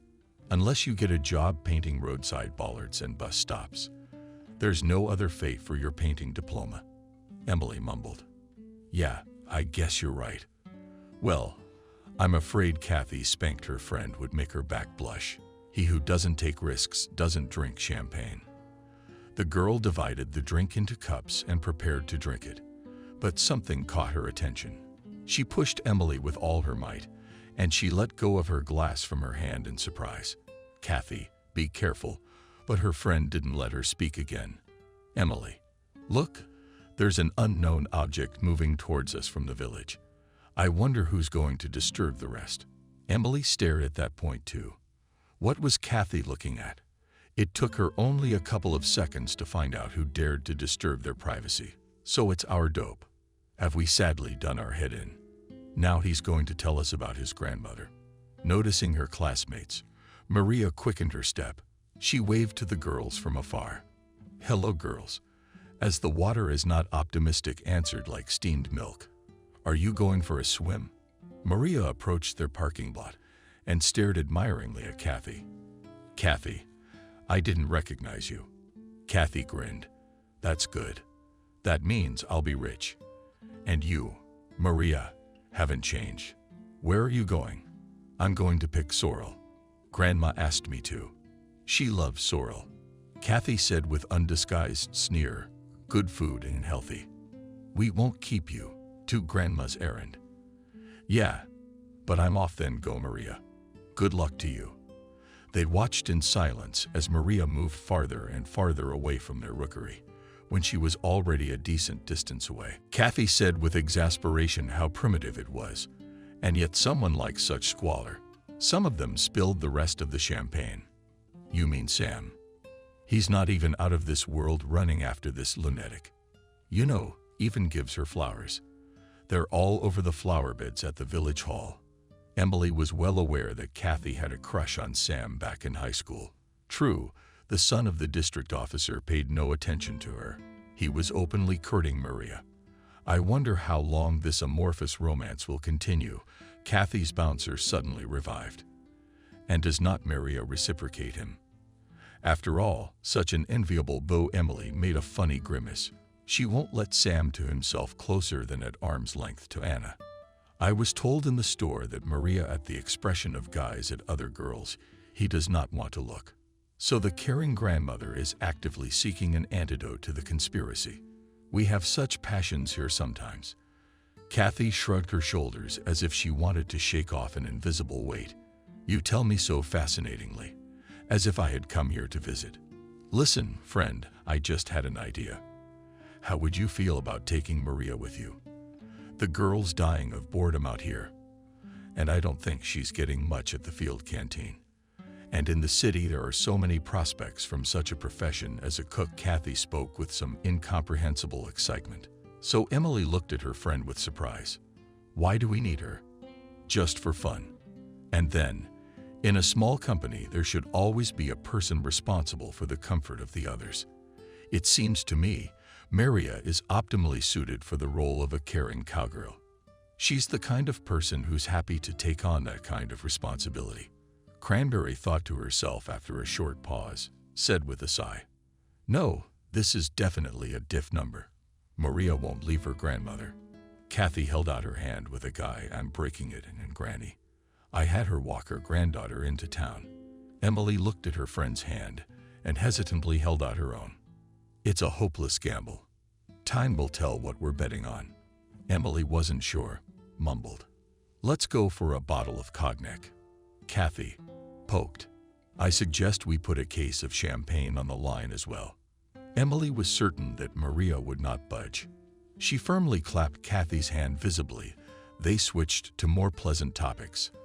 Under the sun, the champagne hit the girls' heads hard, and they were up to their necks by the throats or songs. Engrossed in the girls' vocal creativity, they didn't notice Maria walk by. At first, Maria wanted to approach her former classmates. She was eager to ask Susha Kathy about life in the city, but seeing the state of the girl, she changed her mind and hurried to the village. Despite the brain-burning heat, and drank champagne. The school chums did not forget about the bet they had made. Already the next morning, Kathy dropped by Emily, but since she had not cooled down after yesterday, Emily didn't realize at once what Kathy was implying. There were so many different things that happened yesterday. For example, the neighbor's pig ran away, and Betty had had her plow stolen right out of the yard by an unknown villain. Kathy squealed. Emily's already thin lips don't pretend you don't understand. I'm asking you directly about our argument without innuendo. Do you remember the bet we made by the river? I'm interested in this question. Do you still want to put on a great show, or are you going to back out? And what else? She never backed down, and I will also go to the end. The girl said this slogan quite cheerfully, though her eyes no longer had the fire of yesterday. She looked at her friend pleadingly. Kathy, maybe we shouldn't have this argument. Imagine if we had to put up with Maria for a few months. She's like a drag, isn't she? It's tedious and monotonous, but she'll be the one to pull chestnuts out of the fire for us. And that's worth putting up with her company for a little while. But if you don't want to continue this sociological experiment, we can cancel the bet. by mutual consent, but you do realize you'll be considered the loser.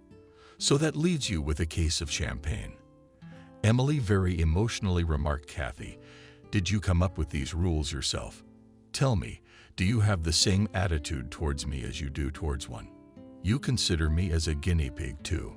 Kathy wiped more on his eyes. How could you think such a thing?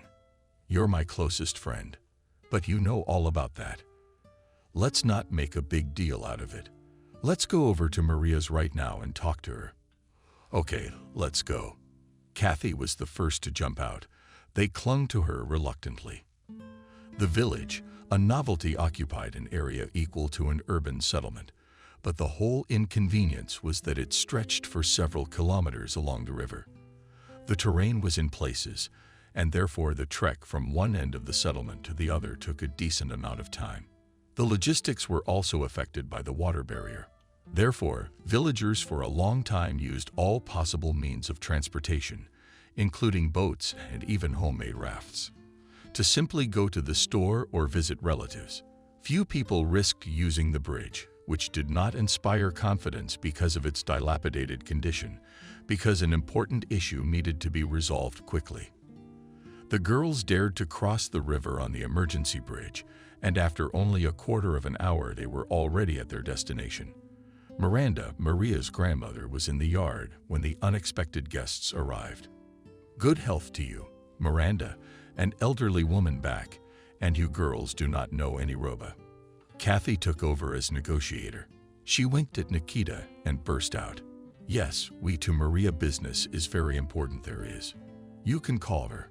Miranda went to the wicket and pushed back the heavy iron bolt. You come into the house and talk to her there. Maria is just cleaning up, and there's no need to shout. I can hear everything perfectly well. The landlady's remark did not embarrass Kathy in the least. The girls thanked her for her warm welcome and followed her into the house. Maria was genuinely happy to see the guests. Oh, girls, be careful, because we're in a mess. I didn't know that my grandmother and I would have guests at such an early hour. You must be here on business. Although Maria was not beautiful, her cornflower-colored eyes were incredibly powerful. When she looked at her friends, they involuntarily moved under her gaze. Therefore, they immediately answered the question. This time it was Emily who entered the dialogue. Yes, Maria, we have a business to you for 1 million, or maybe even 2. We wanted to offer you to keep us company for the duration of the labor shift. Emily briefly recounted the gist of the matter. Of course, she made up a little for the colorful network. But even this subterfuge did not convince Maria. The girl plunged into reflection, and her classmates did not try to speed up the thought process because they were afraid to scare the game away. Of course, Maria had no idea what role was assigned to her by her former classmates, and she really wanted to try her luck in the city. Secretly, she herself had been making such plans for a long time. She could not take her household on her grandmother's shoulders. So after a long pause, Maria answered very calmly, Girls, thank you for the invitation, but I cannot leave now.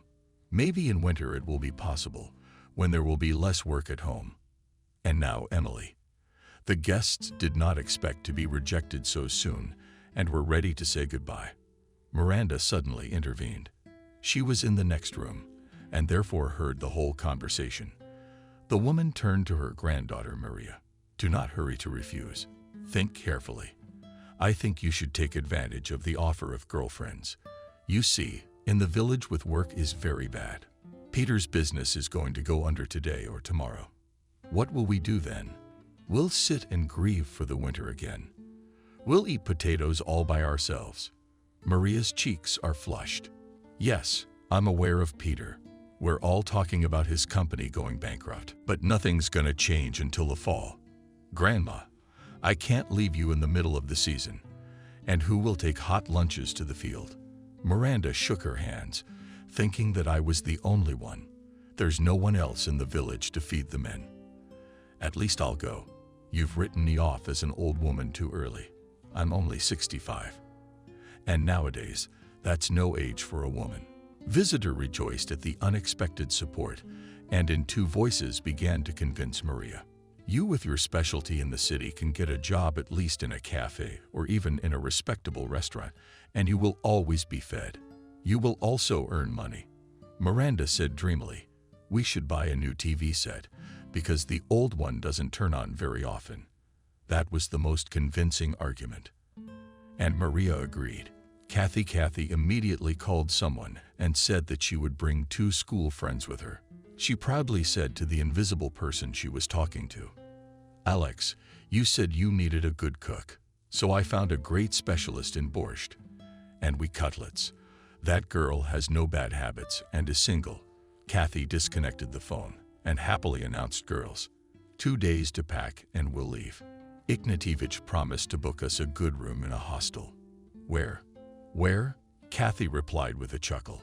A hostel is something between a dormitory and a hotel. The conditions are even better than in some houses. It's new to us. 2 days flew by like 1 hour. Miranda tried to prepare herself morally for a long separation from her granddaughter, but she had no idea how hard it is to let go of the person she raised from diapers. No one saw off her friends, and the old woman kissed all 3 of them and wished them good luck. At their station, the train stood for only 2 minutes, so the conductor dazed the girls. Come on, girls, jump into the carriage, or you'll be left behind. The girls with laughter and jokes dragged their suitcases and bags into the vestibule. Maria's eyes glistened with unsolicited tears. She sent air kisses to her grandmother, even as the train slowly pulled away. But the train was gaining speed with every second. The girl was already shouting at the top of her voice, grandmother, my beauty, I love you. I don't miss you more than anyone else in the world. I'll be there very soon. Miranda stood on the platform for a long time, gazing where the fast train had disappeared only a minute ago. 2 hot rivulets shot down her cheeks, but the woman did not notice the tears. She whispered softly, Maria, my dear granddaughter, beating adversity. Buses to the village in the evening did not run, and Miranda decided to walk home. But no sooner had she left the station than she heard a familiar voice from behind. Stop. The woman stopped, but did not turn around, because she recognized Anna's nasty voice. Anna was breathing noisily, but it did not prevent her from talking on the move. What a motherfucker. She turned on the 4th speed like a sportswoman, and I can't catch up with you. Miranda couldn't stand Anna, who was considered the village's chief storyteller. She's pretty cold. Ask her, and what need made you run after her like I didn't borrow money from you, and you don't owe me anything. She stopped her unfriendly tone, gesticulating vigorously with her hands. She asked her friend snidely, history repeats itself. What are you talking about? Anna danced on the spot. And your granddaughter Maria also went to the city for happiness. So did her mother. Look, Miranda, don't let her bring you a hem too. Anna appeared as if from inside her. The devil's power was spreading. Why did you let the girl go with the goddess's daughter? Don't you know what heroics Kathy was famous for in town? The women said she worked at the club and was a man's girl. I'm so sorry. Miranda's grandmother spat and wanted to say something else, but Miranda rudely cut her off. You saw her dancing on Anna and shook her head negatively. Miranda kept stepping on it if she didn't see it. Then why are you wasting your breath? Grandma Anna moved on, but Miranda kept up. Am I not telling the truth? Did your Anna, for example, give birth to a girl by her lawful husband? No, she took a baby out on the town. They say that bad things are inherited. Your granddaughter could do the same. Miranda sharply turned around, and from here the crow old Chevaksar. Of course, the child. It's better to follow your grandson. Look, he is more likely to you. She makes illegitimate granddaughter because she gets mixed up with anyone. Miranda shook her hands up in hysterics. It's all hearsay. Our Sam is smart and decent. He graduated from an institute, not like your granddaughter. You're the one who's jealous that he doesn't pay attention to your Maria. That was out of line. And Miranda has also changed to a more understandable Miranda and language for grandma. Yes, your Sam was pissing all the corners near our house out of grief because my granddaughter pays no attention to him. October Pavlovna didn't expect such a turn. She wanted to say something scathing, but from nervous shock, she lost her breath. With her open mouth, she began to greedily gulp air, and Miranda feared for her life. "Maria, what's gotten into her heart? Should we call the paramedic station?" Miranda finally got over the shock, staring out of her eyes as she washed ashore. "Fish," she said in a hoarse voice, "fuck you and your granddaughter and the paramedic." The elderly, scandalized woman, for convincing once more, savored spit on the road and walked past Miranda. But apparently, her ego did not give her rest, and stepping back at a decent distance, "She is a skilled medium," shouted. "If there is justice in this world, God will put everything in its place, and then we will see Anna." She never said what she wanted to see in the future. But Miranda was glad that the evil Silenko got off her back after the exchange of barbs. The woman still had a bad feeling in her heart. Miranda was a secretive person by nature. She never complained about her troubles and sorrows, which would have been enough for several human lives. Having lost her parents early, she alone put Miranda's two younger brothers on their feet, and even in her younger years she took on any kind of work, and hard work. She was respected in her native village. For many years she headed the brigade, and later she was transferred to grain, where she worked until her well-deserved rest. One day the brigadier noticed the young combine operator Nick Maria and began actively courting the girl. Almost 2 years they met, and then quietly signed. A year later the couple had a boy, which Miranda, in honor of his late father, named James. After another 4 years in the family came a girl favorite father. Young parents gave all their strength to work. They really wanted their children did not need anything. Nick was especially far away in his dreams. "Miranda, I want James and Wendy to get a good education.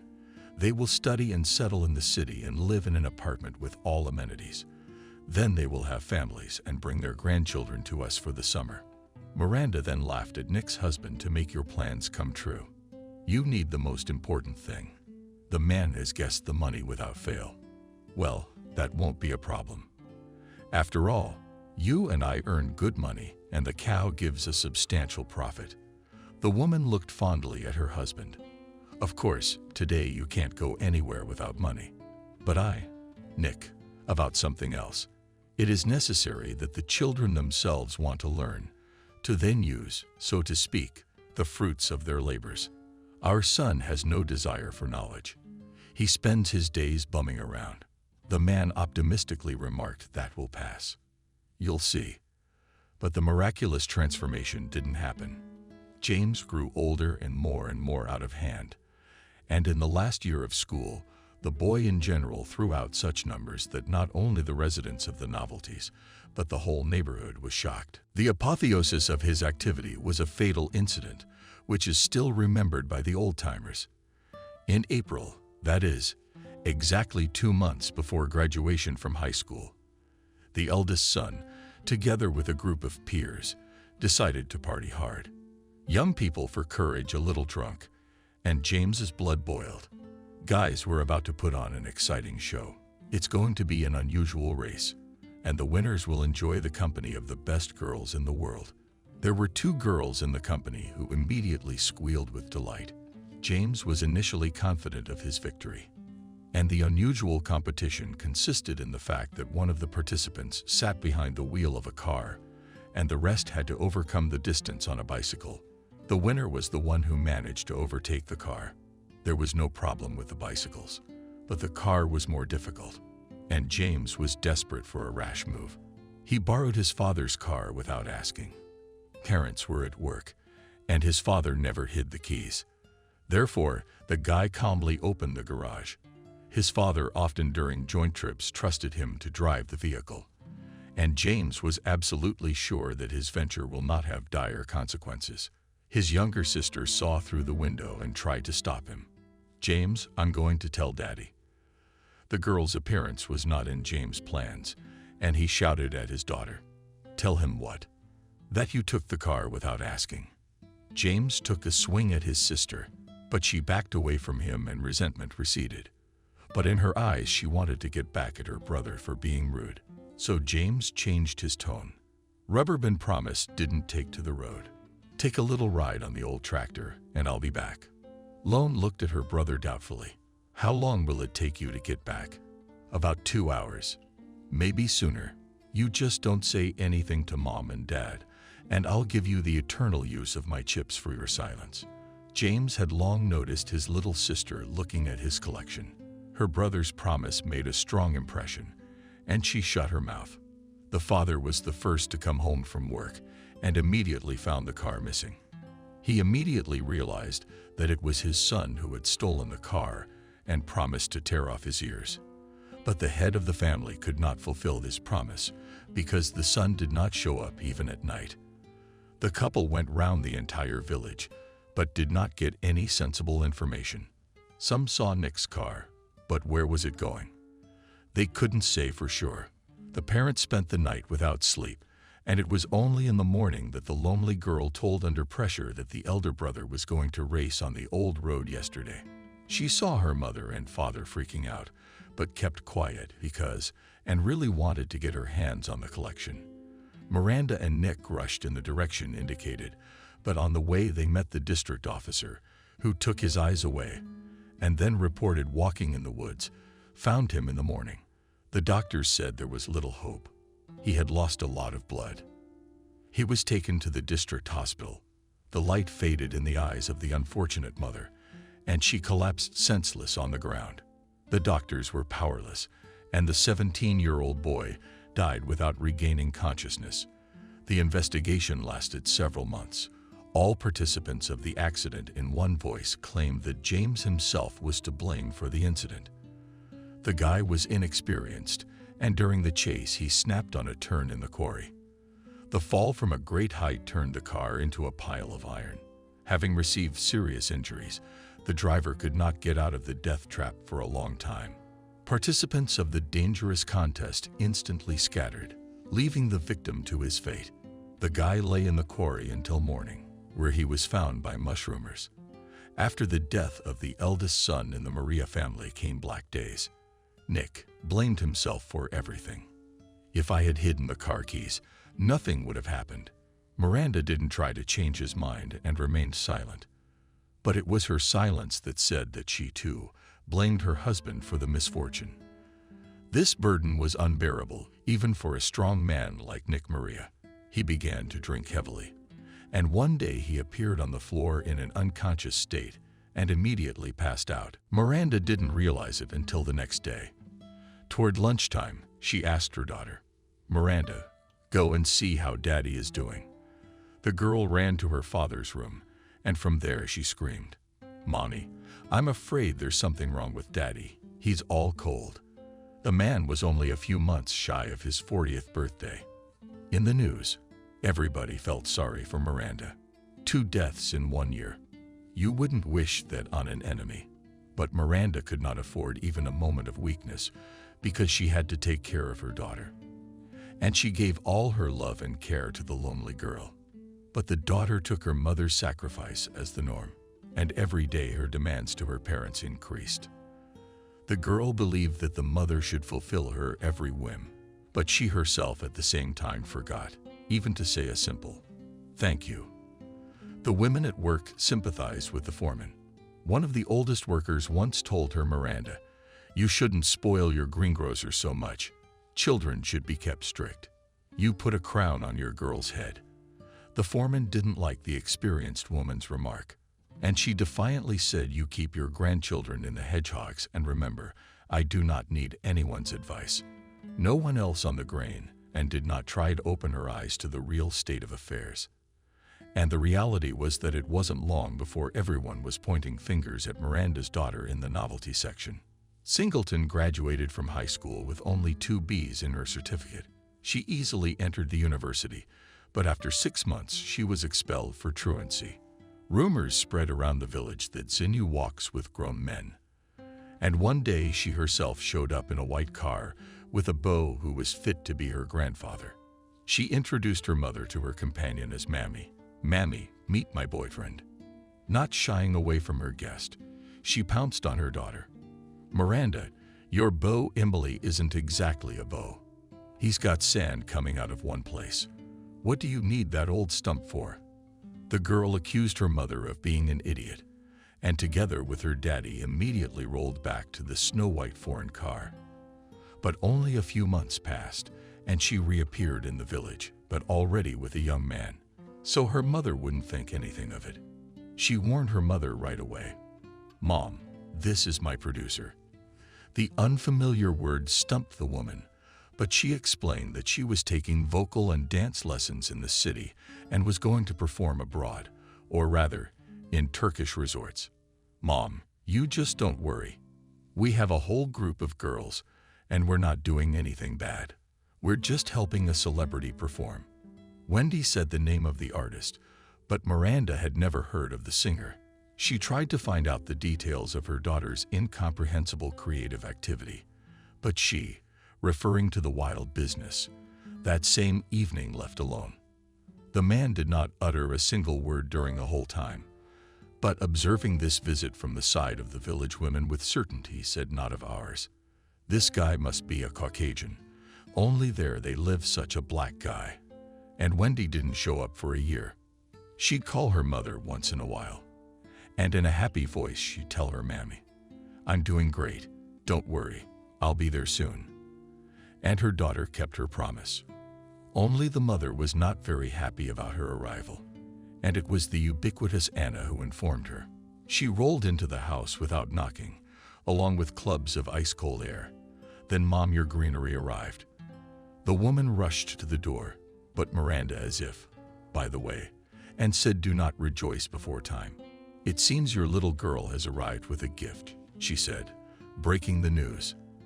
The chief gossip did not hurry to leave Maria's house, but Anna was burning with impatience.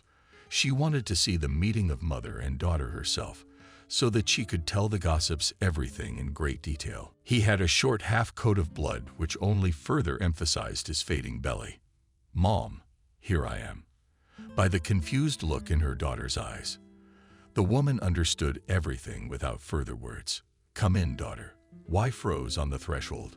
"You're home, and you have nothing to fear here." Anna expected anything, but not such a restrained welcome. After waiting a few more minutes, she got nothing and went home. 3 weeks later, Wendy gave birth to a baby girl. When the baby was brought home from the hospital, the new grandmother took a long look at her, and Miranda took her interest in her own way. "Mom, if you're trying to find a resemblance to someone you know, you're doing it wrong. You don't know Father Maria, and I hope you never find out about him." Miranda was shocked. How could it be like that? A child should have a father. Things happen in life, but there are always two parents. Miranda stared at one point and said angrily, "My daughter doesn't have a father, and I'm asking you very nicely, Mom, never to start a conversation with me on this subject. I wonder how you're going to raise a child alone. I'm not the first. I'm not the last to do it." The loner was determined. True, in her voice did not feel confident during the whole year of her daughter diligently portrayed herself as a caring mother. She cooked ears, porridge, and mashed potatoes for little Maria. Every day she went for a walk with her. Miranda began to calm down little by little and already dreamed that her daughter would have a better life. During her lunch break, she shared with the women workers. "Many women raise their children without help. A single woman has me. As soon as Maria grows up a little, Miranda will go to correspondence school. And then maybe she'll meet a good man." The elderly coworker, who had earlier advised her to open her eyes with doubt, shook her head. "It's fresh. Yes, it's hard to believe. Miranda, don't think I'm saying anything against your Wendy, but the girl said that she had her husband's husband on her neck, the chief accountant, and a baby's no big deal. When there's an itch in one place, don't let it get out of hand." In the evening, there was a confrontation. Miranda demanded that her daughter end the relationship. "And Wendy, you're not only embarrassing yourself, you're embarrassing me. Think of your daughter. What will people say when she grows up?" The young mom didn't like the tone of the conversation and started yelling at the mother. "Don't go where you're not asked. This is my life, and only I will dispose of it. I'm sick of all this." "What are you sick of?" "Everything. This miserable village, and you and your moralizing. The high-pitched talk frightened little Maria, and the girl cried. But Wendy did not hurry to calm her daughter. For a few seconds, she paced around the room and then jumped out into the street. All night she called someone, and in the morning she said, "I found a job in the city, but you realize that with a small child I have nothing to do there." Miranda tensed up. "What are you going to do? Rent a baby home for a while?" "I've heard that's what a lot of single moms do." Wendy was talking and getting stronger at the same time. The mother's patience was wearing thin. "Stop it. I'm not gonna let you abuse my granddaughter. Get the hell out of here and don't show your face to me again. I'll have your parental rights revoked." Her mother's threats did not frighten the young woman. On the contrary, she was happy and began to pack her things. Miranda watched her daughter and could not believe that all this was happening on his little one. Maria was merrily babbling to herself, paying no attention to the adults. But when Wendy packed a travel bag, the girl reached out to her hands. Mom, Wendy indifferent. What threw her daughter in a bad cheek? "Daughter, Mommy has to go, earn money. When there's plenty of money, I'll come and take you with me, while you stay here with Grandma." And Wendy went all giddy. She hesitantly grasped the doorknob. "Mom, you're not going to give me a ride, are you?" Miranda took the bills out of her purse and silently handed them to her daughter. She wanted very much to stop Wendy at that moment, to ask her to come to her senses, but resentment toward her daughter prevented her from taking that step. For almost 2 years there was no news from Wendy. Maria grew up, pleasing her grandmother with her little successes. But one winter just before Christmas they had a guest, in which the woman did not immediately recognize the producer Leo. The man came into the house and sat down on a chair without invitation. With a barely perceptible accent, he said, "Miranda, unfortunately, I have come to you with bad news. Wendy is gone. She's dead." The woman joined the wall to keep from falling. "How dead? I've never even had her with a cold. You must have conspired and decided to play a joke on me." Leo said just as flatly, "You don't joke about things like that. Wendy had the flu, but she didn't want to be treated, and the illness gave her complications. I don't know much about medicine, but what a severe form of pneumonia it is. Where do you want to bury your daughter?" Leo helped Miranda with the funeral and left her a decent amount of money. Saying goodbye, he said, "If you have any difficulties, give me a call. I have to tell you that I loved Wendy, but I couldn't leave my family. We have very strict laws." It was only when the taciturn man left that Miranda realized she had never asked him about her daughter's occupation. She never showed up again, and she didn't try to find him. Miranda decided to devote the rest of her life entirely to her granddaughter. She protected the girl from bad rumors and harmful influences as best she could. Her grandmother told Maria different stories about her dead mother, and the girl believed that her mother was an artist and toured the country. Maria sat in the waiting room and stared blankly at the people who ran past her with suitcases and bags. She, too, had to urgently determine what to do next. But Emily could not solve this difficult task. The obsessive thought that was beating painfully at her temple prevented her from concentrating. You know exactly what Kathy represents, and you trusted her anyway, now reaping the rewards of her foolishness. The new unfamiliar life that had begun so fabulously that summer evening when her school friends had invited her to go out on the town with them was suddenly cut short. All the way the girls discussed how they would work. Maria was full of hope and made the most fantastic plans and hopes for the future. The very Alex whom Kathy had called at the time welcomed her with open arms. "We need a cook. I hope you know how to bake pancakes." Maria nodded happily and wanted to tell him about her cooking skills, but the man hastily stopped her. "I would love to hear about your accomplishments, but I have such a job that every second is precious. You'll tell me everything on the spot. This place is private and reputable, so you're gonna go for your medical exam, and then we'll get you properly registered." Maria had never been to a big city before and was confused. "But I don't know anything here. I would like to be together with the girls." Alex frowned his eyebrows unhappily. Your girlfriends will go to work elsewhere, but you will live in the same room. I've already arranged everything. Seeing that Maria still hasn't moved, the manager said doomedly, well, what is it? Do I have to lead everyone by the hand? Okay, now we'll think of something. Wait, a little in the corridor was not less than an hour, and Alex again invited Maria into the office, where opposite him sat a girl and wrote something quickly. Maria, hear you about the counselors together past the commission, and then come here. Only in the evening, tired and hungry, Maria got to the hostel. Emily and Kathy had already settled in the room and greeted her with enthusiastic shouts. We've already lost you. We're starving. Maria muttered unhappily. Then you should have cooked your own food. Kathy lazily got up from the bed. Oh, why should we waste our energy when we have our own personal cook? Maria, let's make a deal.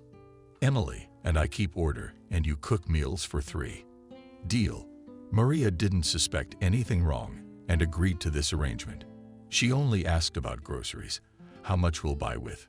We'll fold. Emily answered that question. Of course, as soon as they give us an advance payment, they immediately discount 100. And you buy your own groceries. A day went by, then a week. But the girls still hadn't contributed their share to the common purse. Emily, almost crying, said one night, Maria, you have no idea where Kathy and I are. We're fined every step of the way. You can't even go to the bathroom. Maria, you buy everything and we'll reimburse you later. Maria got up at dawn and prepared breakfast and lunch. After the labor shift, she could not feel her legs, but in general her hungry friends were waiting for her. If in the first 2 weeks they almost every day remembered about the debt, then at the end of the month they forgot about the fact that they lived at someone else's expense. Maria could not wait for the end of the shift and thought that she would never contact her former classmates again. But the last day of the month came, and the commandant knocked on the room. Girls, today is the last day. Let's pay your rent real quick. Kathy started crying again. Oh, we didn't get our paychecks today. Tomorrow, the commandant. I've been keeping up. That's your problem. If you don't pay today, I won't let you in tomorrow. You have an entrance. Maria went to her wallet. Okay, girls, I'll pay for you, and you'll give me everything tomorrow. The friends read happily.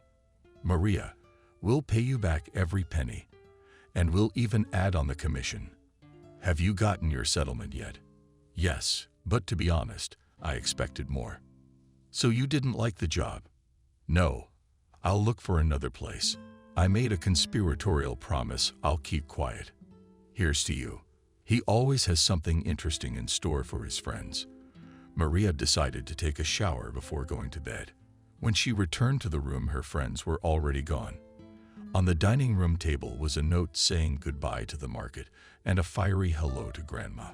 Swayed under Maria's feet, she felt uneasy and decided to check her purse, but there was not even a trifle there. The girl shouted in despair, bastards, all raked out. What am I going to do now? She still had hope that Alex would agree to extend the contract with her. And in the morning, she went to her former place of work, but there was already a new employee in the kitchen. The girl went to Alex, but he was not there. She went back to the hostel, but the commandant didn't let her in. I've already put other tenants in your room. If you want, I can offer you a 1-person suite. It's empty, but you'll have to pay in advance. Maria begs. You let me in, and I'll pay you later. I just don't have any money right now. Where'd you put it, sweetheart? You just got your paycheck yesterday. The commandant stared at the girl, frequently blinking her eyelashes, on which mascara hung in pieces. Maria dejectedly said, they took away all my money, not even the change left. The woman's face flashed like a torch. What insolence! Are you saying that we have criminals here? Well, get out of here, and don't show your face to me again. To evict undesirable dwellings. The commandant used not only words but also brute force. She began to push the girl out the door of her establishment. Following Maria out flew her suitcase and travel bag. She was caught with it and zipped out. The girl right at the entrance checked her things and knocked on the door. "There's my pot left in the kitchen. Give it back, please." 5 minutes passed, and someone's hand threw a dish rag through the window. Maria picked up her belongings and wandered to the bus stop. For the first time in her life, she was riding public transportation without a ticket. But surprisingly, she was not tormented by remorse. The girl's brain was working in emergency mode, trying to find a way out of the situation. In such a state, she almost fell under the wheels of a huge car at the station. Saved from injury was the fact that the car was moving at minimum speed, and only slightly its side was sinking. Finding herself on the hood of the Jeep, Maria screamed with fright, "Oh, Monty." The driver who jumped out of the car jumped on her. "Where are you going? You're stupid. You're still carrying your suitcases. You've dented my whole car." The indignant driver could not stop and said everything that the culprit of the accident thought. Probably he would have talked for a long time. But the flow of swear words was interrupted by a respectable-looking man who also got out of the car. He calmly, but rather strictly ordered the driver, "Ethan, don't shout. It is not worth attracting unnecessary attention." The driver, excusing himself, pointed to the dent on the hood. "Zach, look what she has done. At whose expense are the repairs? Repairs are nothing. The main thing is that no one was hurt in the collision. Young lady, are you feeling all right?" Maria didn't realize the question was addressed to her. Only when the status passenger of the Jeep repeatedly asked her how she was feeling. She quietly said, "Don't worry, I'm fine. Please excuse me, I was just thinking and didn't notice your car." The traffic jam didn't last more than a minute, but for city traffic, that's too much time wasted on all sides. The klaxons sounded at different harmonies, and Maria hurried away from the scene of the collision with the Jeep. She ran to the station without turning back, and an inner voice reproachfully told her, "Well, almost hit by a car. You should be more careful. This is not a village with only one road."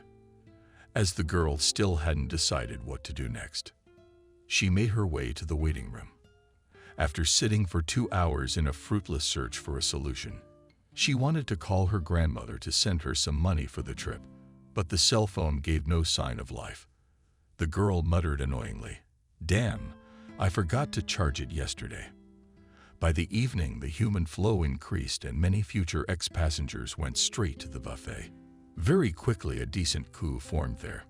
Maria was suddenly struck with an idea that seemed worthwhile to her at once. She picked up her luggage and headed towards the buffet. The crew was bubbling with indignation, as everyone thought that Maria was trying to break the strict order, and "Comrade is not where you go. What are you, special? Get in line." The barmaid also shouted at her, "Girl, have a conscience. You shouldn't be so eager. I'm not going to serve you without waiting in line." Despite the threatening shouts, Maria still came to the counter, and looking straight in the eyes, the barmaid said, "Auntie, I don't need your pies." The barmaid was puzzled. "Then why did you push your way in? Let me help you. I'm a general cook, and I know how to do everything." The caterer got suspicious. "And why did you suddenly decide to help me?" "I need money for the road. They took my money." She did not have time to tell about her trouble, because the barmaid agreed with the siren. "Stephen, come to the buffet immediately." A policeman came out of the ground. "What's the problem?" The aunt nodded toward Maria, who was still smiling naively. "Look at this young swindler who got money from me." Maria could not believe her ears. She swiveled her head, expecting support, but the whole line was on the side. The barmaid. Somebody even shouted, "Get that sheep out of here. People want something to eat, and she's making a circus out of it." The policeman took the girl under his arm and politely offered to come with me. "Why? I didn't do anything wrong. I just offered my help. Come on, we'll sort it out." The girl tried to free herself from the clutches of the policeman, but all her attempts were in vain. The polite tone of the station orderlies changed to rudeness. Stephen even shouted at her, "You can get 15 days for resisting. It is better to behave quietly and do not kick." Unkind premonitions, nauseous, and a wave rolled to the girl's throat. And at that moment, the very man from the car Maria fell on appeared. "What's going on here?" Stephen immediately recognized this man and began to explain to him with subservience. "Zach, this is the girl. You were money to me, so I was obliged to stop this activity."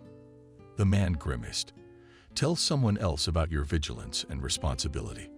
I know who does this kind of activity around here." While the senior lieutenant was thinking what to answer, status to the young citizen Zach, and in a commanding voice ordered him to let the girl go. Maria felt the policeman's hand clench. Zach lifted the girl's suitcase. "This is your luggage." Maria nodded affirmatively, and her savior confidently followed to the exit.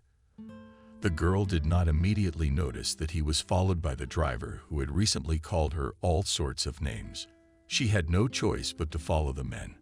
Thanks to her grandmother's and Maria's upbringing, she had learned in her early childhood that one should not get into a car with strangers.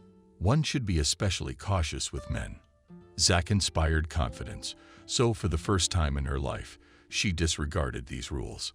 However, getting into the car, the girl asked where we were going just in case. The man half-turned to her. "And that's for you and me to decide. But first, you will tell me what happened to you." Maria briefly told how she and her friends came to the city to earn money and how her classmates robbed her when they found out that she came from the village. Zach rejoiced. "But I, too, grew up in the backwoods. It was later that I was brought to the surface of the turbulent stream. I started my life in a small village. Of course, life there was not sweet, but it left many memories dear to my heart. You know, we had a separate schedule, and everyone took turns for a day or two to become deeds." The man smiled and continued. "I remember how during one such duty I was examined by a sleeper, and while I was dozing on the grass, there was a cow missing. She had a bright name, Carmen, as they say now. The owner called her that for fun, because the cow had a temper." Suddenly, Ethan, the driver, spoke up. "I hope you found it." Zach advised the driver. "You watch the road. I didn't find the cow, and my father beat me with a belt, so I couldn't sit down for 2 weeks. But Carmen showed up at night, so the punishment was unfair." The master showed him his fist. There was silence in the Jeep for a few minutes. Maria guessed that Zach was thinking about how to help her. She hesitantly said, "I'll take any job. I can even clean. We'll decide that tomorrow. In the meantime, sleep at my house." This decision sounded like an order, and the girl obediently followed the man to the house, which was located in a village not far from the city. They were met at the entrance by an elderly woman, whom the owner asked, "Show this young lady to her room and feed her." The woman silently led Maria to the second floor. "Here is your room. I'll bring dinner a little later." Maria, in a day tired from worries, so much that at once fell unconscious and sleep, and she dreamed something, but she remembered nothing of the night's adventures. In the morning, she was awakened. A woman brought her breakfast on a tray and told her Zach would be waiting for you in 15 minutes in the lobby on the first floor. Maria felt like a movie heroine caught in a fairy tale, and she wanted very much to enjoy the comforts of a rich house, but time did not allow her to relax. Swallowed 2 fresh pieces of toast and a cup of coffee, she hurried downstairs. Zach was already waiting for her. "Good morning, dear young lady. I've been doing some research at my leisure, and I can tell you that there's been some progress in your complicated case." As the man spoke in the old-fashioned manner, the girl could hardly understand the meaning of what he said. She tensed and waited for her benefactor to say the main thing. And that moment came. Zach's rejection lingered and continued his speech. "Perhaps you, Maria, will not like my proposal, but at the moment there is only this option. My sister-in-law the other day calculated her cook and now in search of a new worker." The girl was delighted, exclaimed, "I agree." Zach made a warning gesture. "Are you in a hurry? You didn't let me get my point across. This is a very important and perhaps key point. The fact is that my daughter-in-law's temper is, to put it mildly, not tolerable. The servants in their house don't last more than 2 or 3 months. Maria again optimistically stated, "I can take it. I'm very patient. If so, then let's go meet your new employers. Zach dialed a number and clearly said, David, be home. Bringing you a new cook. No, it's better to send somewhere for a while. She scares the girl. A very young girl of about 20. The girl felt a little uncomfortable that she was being discussed in her presence, but she pretended not to notice this tactlessness. They drove the Jeep again. Only now Zach himself was behind the wheel. On the way, he talked a little about his son. David, my son is a professional athlete. He is a track and field athlete. He even took part in the Olympics, but won only silver. He really wanted to win gold, but a serious injury prevented him. So he had to say goodbye to big sports. He was going to go into coaching, but he didn't find himself in that field. He decided to follow in my footsteps, and I want to say that my son turned out to be a good businessman. But he didn't have much luck in his personal life. The man was silent, realizing that he had said too much. Maria realized that it was not in her position to ask questions, so she remained silent. The journey took a little more than an hour, and Maria was completely immersed in her unhappy thoughts. She shuddered when Zach announced, "But here we are." The house of the businessman's son was so grand that Zach's own cottage looked very modest and pale in comparison. The owner of this estate also made a strong impression on the girl. He looked to be no more than 30 years old. His trim figure spoke of an athletic past. David first greeted his father warmly, and then turned to the girl. "Don't be afraid, they don't bite here. Do you think that love lives in this big house?" It was said with pomp, and Maria especially remembered the last words and liked the expression about the house where love lives. It was then that she realized that she too wanted to live in such a house and give her love to a man who reciprocated it. But then that phrase took on a very different meaning. While I was talking to my father, Maria was looking at the young businessman's home with interest. In the middle of the tour, David's wife appeared. She politely said hello to the light, and then asked, "Well, where is it?" "A country wonder who can cook." Zach called out to the girl, "Maria, come here." Vanessa made it clear that she was the one who decided everything. Maria timidly looked at this young, well-groomed woman and froze, waiting for the decision of her fate. The hostess began to look at her as if she was not a living person, but a museum piece. But apparently, she was completely satisfied with the results of the examination, because she asked more gently, "How do you like our house?" Maria stammered and answered that it was great. Vanessa liked the answer and invited her into the kitchen. "Then come with me, and I will show you your workplace. I hope you like it too. Aren't you men bored yet?" The kitchen was astonishingly large. The hostess watched the expression on the girl's face intently, noticing that this room caused her to admire it as well. She remarked rather peacefully, "And I'm not used to prying into people's souls, so I won't bombard you with questions. The main thing for me is the professional qualities of my employees. Don't take offense, Maria, but we are going to arrange a small exam for you. Prepare a few dishes that you do best with what you have in the fridge." The kitchen at Zach's house was equipped with the latest technology. Maria knew how to handle those appliances and quickly prepared dinner. Zach was very worried about his protege and decided to stay for the tasting. Maria passed the first test successfully. This could be judged by the empty plates on the table, but it was important for her to hear the opinion of the strict hostess. Vanessa appeared in the kitchen when Maria was getting the dishes. The hostess was surprised. "There is a dishwashing machine in the house. Why don't you use it?" "I don't really trust machines. It's more reliable to wash by hand." "Please, how do you prefer?" The hostess sat on the poof. "I must admit, you've made me very happy. Everything is delicious, hearty. But I must tell you that from time to time I'm on a diet, so on such days you'll cook for me separately."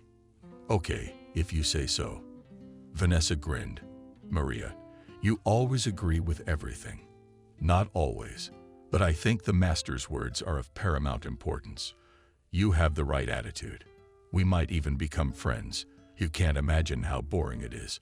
Living here, having fun has long since become boring. I want new acquaintances and bright impressions, but that's off limits for me for now. The fact that my husband and I are waiting for the appearance of the little one." Maria's lips stretched in a smile. "How great that you will have a baby." Apparently, the young mistress really longed for live communication, so she revealed all the secrets to the new cook. "You know, we had a few years of nothing, and we decided to Vanessa. You've heard of this method." "Of course I have. But it must be very expensive." "You guessed it. It's not cheap. But what can you do to make a family happy? My husband is delirious. He's dying to have an heir. And I have to agree. Otherwise, Vanessa did not say what awaited her if she did not fulfill her husband's demand. She left the kitchen, leaving the young cook alone with her thoughts. Maria was pleased with her first day on the job. She especially enjoyed the frank conversation she had with her mistress before going to bed. She was carried away by dreams of the distant future. She saw herself as the mistress of a beautiful house, drowning in flowers, and next to her was a man very much like David. Although Maria had a little life experience, she knew that it was better not to flash before the eyes of the owners. So from morning until late in the evening, she spent her time in the kitchen.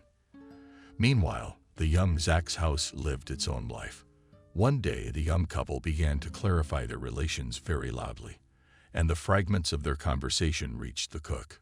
That day, Maria realized that in the family of the owners, not everything is not so prosperous as it seems. David and loudly persuaded his wife, Vanessa. "It's like in sports, you have to believe in your victory, and you after the first failure immediately sour." The woman sharply objected to her husband, David. "I'm sick of you with your sport. Producing a child is not like running a 100-meter race for the best result. Realize that time is running out. I'm 32. Women have babies at 45. Just don't get discouraged." "David, what are you talking about? It's not like we can keep trying." Maria guessed that the hostess was not all well with the pregnancy, but she felt uncomfortable that she was an unwitting witness to their conversation. Trying to remain unnoticed, she crept into the kitchen. A few minutes later, the landlady appeared. "Maria, pour some wine into my glass." The girl darted her eyes out. "Vanessa, but you're not allowed." The hostess curled her lips into a sneer already allowed. It didn't work out with the pregnancy. Such bad luck. For almost 2 hours, the woman complained to the cook about her fate. During this time, she emptied the entire bottle and was about to start a new one. But her husband stopped her. "Vanessa, you're at it again. Go to your room to rest." The man took his wife out of the kitchen for the slightest of wine, but soon returned back. "Maria, you don't think anything of the sort. It's just that my wife is going through a very difficult time." "David, I don't think anything of the sort. In fact, what do you care what's going on in the head of an ordinary cook?" The landlord thought for a moment, and then agreed. "Indeed, there is no difference." The man nervously squeezed and then clenched his hands.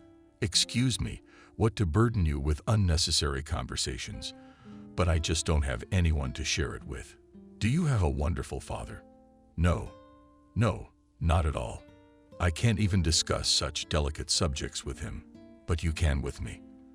"But I'm a complete stranger to you. That's the best part. You won't tell anyone about our family problem." "Of course I won't. What's the point of all this? I'm a simple cook and my business is to cook quality food." David's revitalized in that regard. "You, by the way, you're getting top marks. You're a really good cook and even Vanessa praises you. Sorry to interrupt your work. I'll go check on my bandits." The master left the kitchen. The short conversation with him made Maria think about David's words when he talked about his wife, and felt no warmth. Vanessa did not show any fervent feelings for her husband either. And this mutual indifference of young spouses was felt at a distance. In the girl's head ran the thought incomprehensible: why these people lived together? And they call their estate the House of Love. Love was not even close to being here. For about a week, Vanessa didn't come out of her hiding place. Maria brought food into her room. The landlady demanded wine every time, but David absolutely forbade giving her a drink. Caring for the unfortunate woman suddenly brought the master and the cook closer together. David came to the kitchen more often, and he was no longer as sad and withdrawn as before.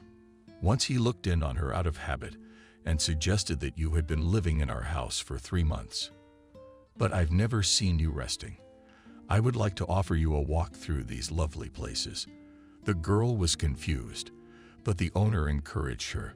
Oh, come on. I promise I won't lead you into the dark forest. We'll just walk around a bit. We'll talk. Vanessa, why is Vanessa nervous? The man suddenly laughed. I completely forgot that you adhere to traditional principles, which do not provide for any relationship between a married man and an unmarried girl. Maria became ashamed of her red thoughts, and she assured her host that you, David, I was not thinking of anything like that. I just have a lot of work to do. And for dinner I was going to cook fish according to a special recipe. You'll have time. I promise it'll be a short walk. The air here is unusually clean.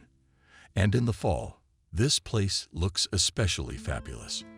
All girls dream of being in a fairy tale, so I'm offering you a little magical journey. David told her about his sports career and his father's business, and she listened to him with interest. Maria found it easy and pleasant to communicate with this man. In the evening, she was going over the memory of the walk with her host and felt happy. A few days later, David again invited her for a walk, and she gladly accepted his offer. Soon the walks in the park became regular, and the girl more and more often caught a glance from which her heart beat purified. She drove away from herself the thought that behind her master's attentions lurked something other than ordinary politeness.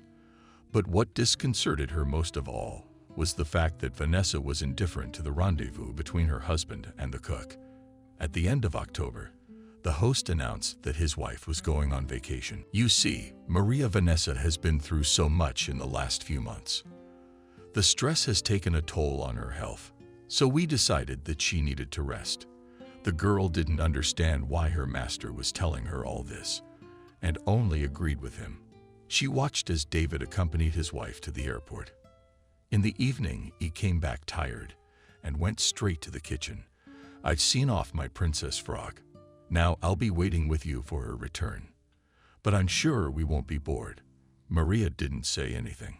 It seemed strange to her again that her master was being frank with her.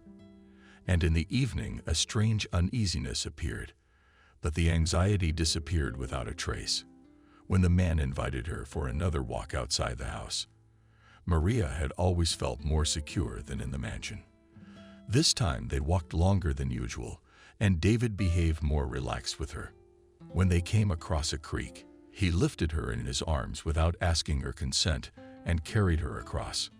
The strong embrace of the man made the girl's soul tremble, but she could not and would not resist what was about to happen. At night, David opened the door to her room without knocking, and she could not utter a word out of excitement, only squeezed her eyes shut tighter. For the first time in her life, Maria woke up in the morning in a man's arms. David was still asleep. She admired his masculine features for a long time. Perhaps her gaze was too intense, because the man stirred restlessly and murmured, "You're a fantastic girl. I'm not looking for. No one has ever been as good as you." Those words were tantamount to a confession, and Maria realized that she had been in love with her master for a long time. She did not want to think about the consequences of a forbidden relationship. She wanted to enjoy the happiness that fate had given her so unexpectedly. 2 weeks flashed by like a day. Vanessa returned from vacation, looking beautiful and tanned. Maria did not immediately notice that her hostess was looking at her intently. The girl tried to ignore these looks and avoided even casual encounters with her master. But after a few weeks, she realized that the thing she feared most had happened. She had become pregnant by another man's husband. The realization of her sinfulness was so strong that Maria went blind. Her ill health caused a real commotion in the house. The first to worry was the landlady Vanessa, who entered her room warily and sat down on the edge of the bed. "Maria, did you scare us? I've called our family doctor. I want him to examine you." The girl was in a panic. She realized that an experienced doctor would immediately determine the cause of her ailment. "Vanessa, there's nothing wrong with me. I'm just a little tired. No need for a doctor. You'll be fine tomorrow. We'll see how you feel tomorrow. In the meantime, you rest. My husband and I will have dinner at a restaurant tonight." The next day, Maria got out of bed with all her strength in her fist. But as soon as she entered the kitchen, an attack of nausea made her run to the bathroom. She wet her face with cold water, hoping it would help relieve the note. From somewhere in the back of her mind, a thought broke through. What are you going to do? Soon enough, it will all become visible, and you'll be put out on the street in disgrace. The girl realized that she had to tell Dmitri about the pregnancy, but she was very afraid of his reaction. But the meeting did take place. David appeared in the kitchen. He was in a good mood and immediately asked Maria, "How are you feeling? To be honest, you don't look too healthy." The girl was afraid to look him in the eyes and mumbled, "I'm all right. You needn't worry so much about me. But we're humans, not beasts. Although beasts are probably more worried about their tribesmen than humans, they are more likely to show selfless kindness and care. And I'd like to follow their example. Look outside the window. You see how beautiful the weather is." Maria realized what the master was getting at and refused. "No, not today. I'm in no mood to go outside. The man insisted you should get some fresh air. Otherwise you're in the kitchen. Why are you huffing and puffing?" He spoke deliberately loud. And the girl realized that Vanessa was aware of everything that was going on in the house. She obeyed her master's wishes without much reluctance. "All right, and I'll get ready now." Autumn air really had a beneficial effect on the girl. They slowly passed the entire alley strewn with yellow leaves. And they were silent. The first to break the silence. "David, Maria, I want to know what's going on." Confidence left the girl, and she burst into tears on the chest of her beloved. "David, I don't know how it happened, but it seems," and she expected anything but what followed next. The man drew her to him and began to shower her face and head with kisses. "Do you have no idea how happy I am? This is the most joyful news I have been waiting for so many years." Maria gently pulled away, but Vanessa had to tell her about it. "Don't worry, we're good. This is a matter I will decide myself when the time comes." Maria calmed down a little and began to wait patiently for the denouement. But the days flew by and nothing changed. One day during a walk, the girl asked me how soon we would become noticeable. "I can't live in ignorance. Don't rush things. The main thing is, don't think about anything bad. It's just not the time." And again the monotonous days and weeks dragged on. Maria's figure became noticeably rounder. It was no longer possible to hide the pregnancy. Vanessa appeared in the kitchen, as always, unexpectedly. She sat down on her favorite. "Maria, if I'm not mistaken, you're pregnant."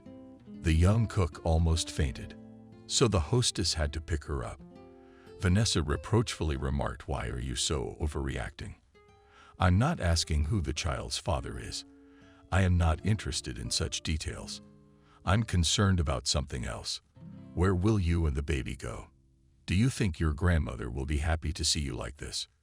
Vanessa mined a non-existent belly and stared at the cook. "Why don't you say something? Maybe I want to help you." Maria could barely squeeze out, "How can you help me?" "Good for you. Our conversation is becoming businesslike. That's a good sign. I think I'll have some wine." The hostess herself took out a beautiful bottle from the refrigerator and splashed some ruby liquid into a glass. "Now we can get down to business. You are very young, and you still have everything ahead of you. That's why you don't need a baby right now. A baby would just tie you down. And you know my husband, and I have a problem with that." Maria shook his head. No, I won't give him to anyone for any money." Vanessa stood up and wanted to hug the girl, but she came back. The landlady looked at her contemptuously. "Before 3, you'll be begging me to spare you the embarrassment.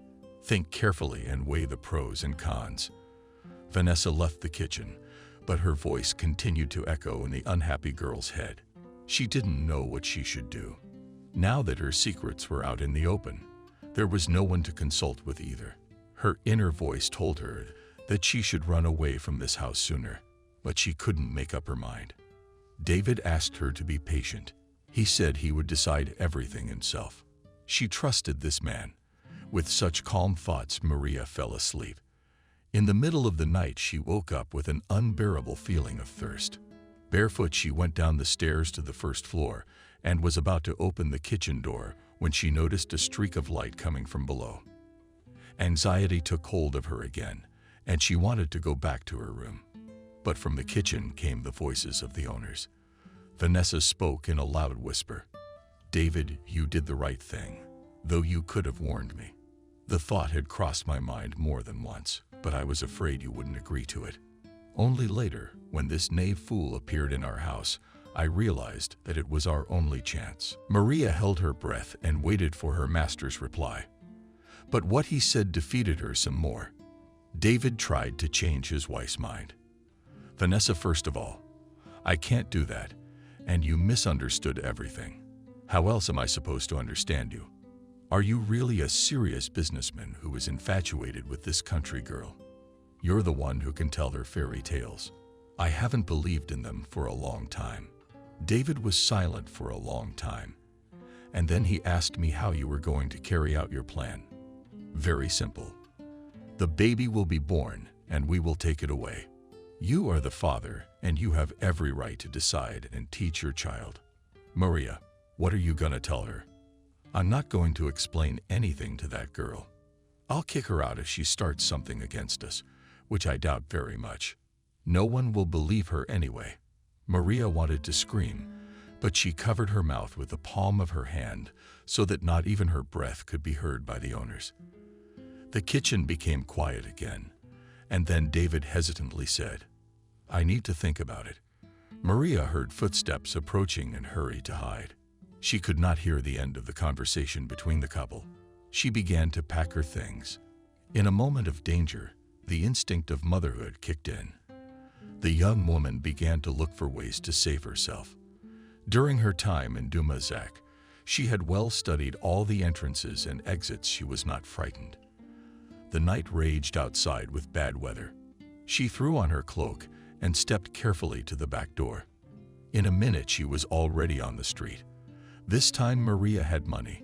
All she had to do was get to town. When she left Zach's house, her first inclination was to go to Zach for help, but she immediately dismissed that thought, imagining the eyes that David's father would look at her with. After all, she had confused and broken the taboo with a married man. The only way out was to return to the novelties, and Maria went to the train station. She bought a ticket at the ticket office and began to wait patiently for the train. Somewhere in the back of her mind was the hope that David had already discovered her absence and was searching for her. She imagined that he would show up at the station and tell her that what she had heard was not true. But the hands on the big station clock moved inexorably forward, and the man she had foolishly believed in, he never showed up. Soon boarding was announced, and the future mother hurried to the platform, and it was frightening to imagine how her grandmother would meet her and what they would say about her in the village. She settled down on the bottom shelf and, stroking her belly, whispered silently, "And why are we small? You and I will be fine. People judge a little and calm down." That's how Vanessa dreamed, only she had a snake's head. The mistress reached out to her with tentacle-like hands and demanded that she give me the baby. "It's mine." Maria struck at those hands, but her blows didn't reach the target. Someone started to shake her. "Girl, wake up. You're scaring the whole carriage." Maria opened her eyes and didn't realize where she was. The conductor advised her, "Would you lie down? It's not very comfortable to sleep in your sitting position. That's why you dream all sorts of horrors." Maria thanked the kind woman for her care and settled down on the bottom shelf. She no longer dreamed of Vanessa's snake hands. She saw her grandmother, who was so habitually busy in the kitchen. "It's all right, granddaughter. What's this grief? Gossip comes like the wind and vanishes without a trace. And so rumors rustle on, and soon they'll be forgotten. The station was not crowded in the morning. Maria only now remembered that she had not eaten anything since yesterday. She went with her suitcase to the cafeteria. The barmaid glared at her with curious eyes and sighed. The girl thanked her and went on her way. At first, she wanted to get to her house by cab, but then she changed her mind. Whatever would happen, there was no hiding anything anymore anyway.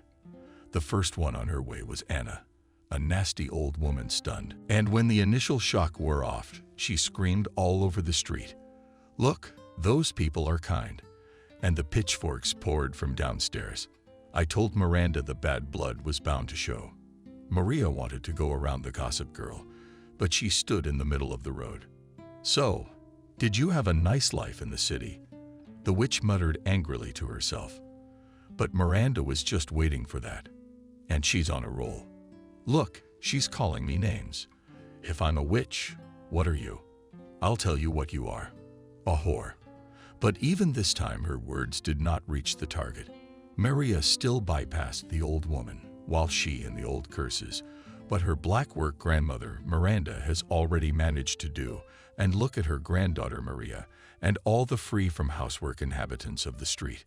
Some went away and aghast, pitying Maria, and some of them snapped at her with barbs. With all her might the unhappy girl tried to hold back her tears, and only when she was on the threshold of her grandmother's house, she burst into tears. Miranda rushed to comfort her granddaughter. "It's good that you came. Your friends have told me so much about you, but I don't believe a word they say. Don't tear your heart out. You can't be upset right now.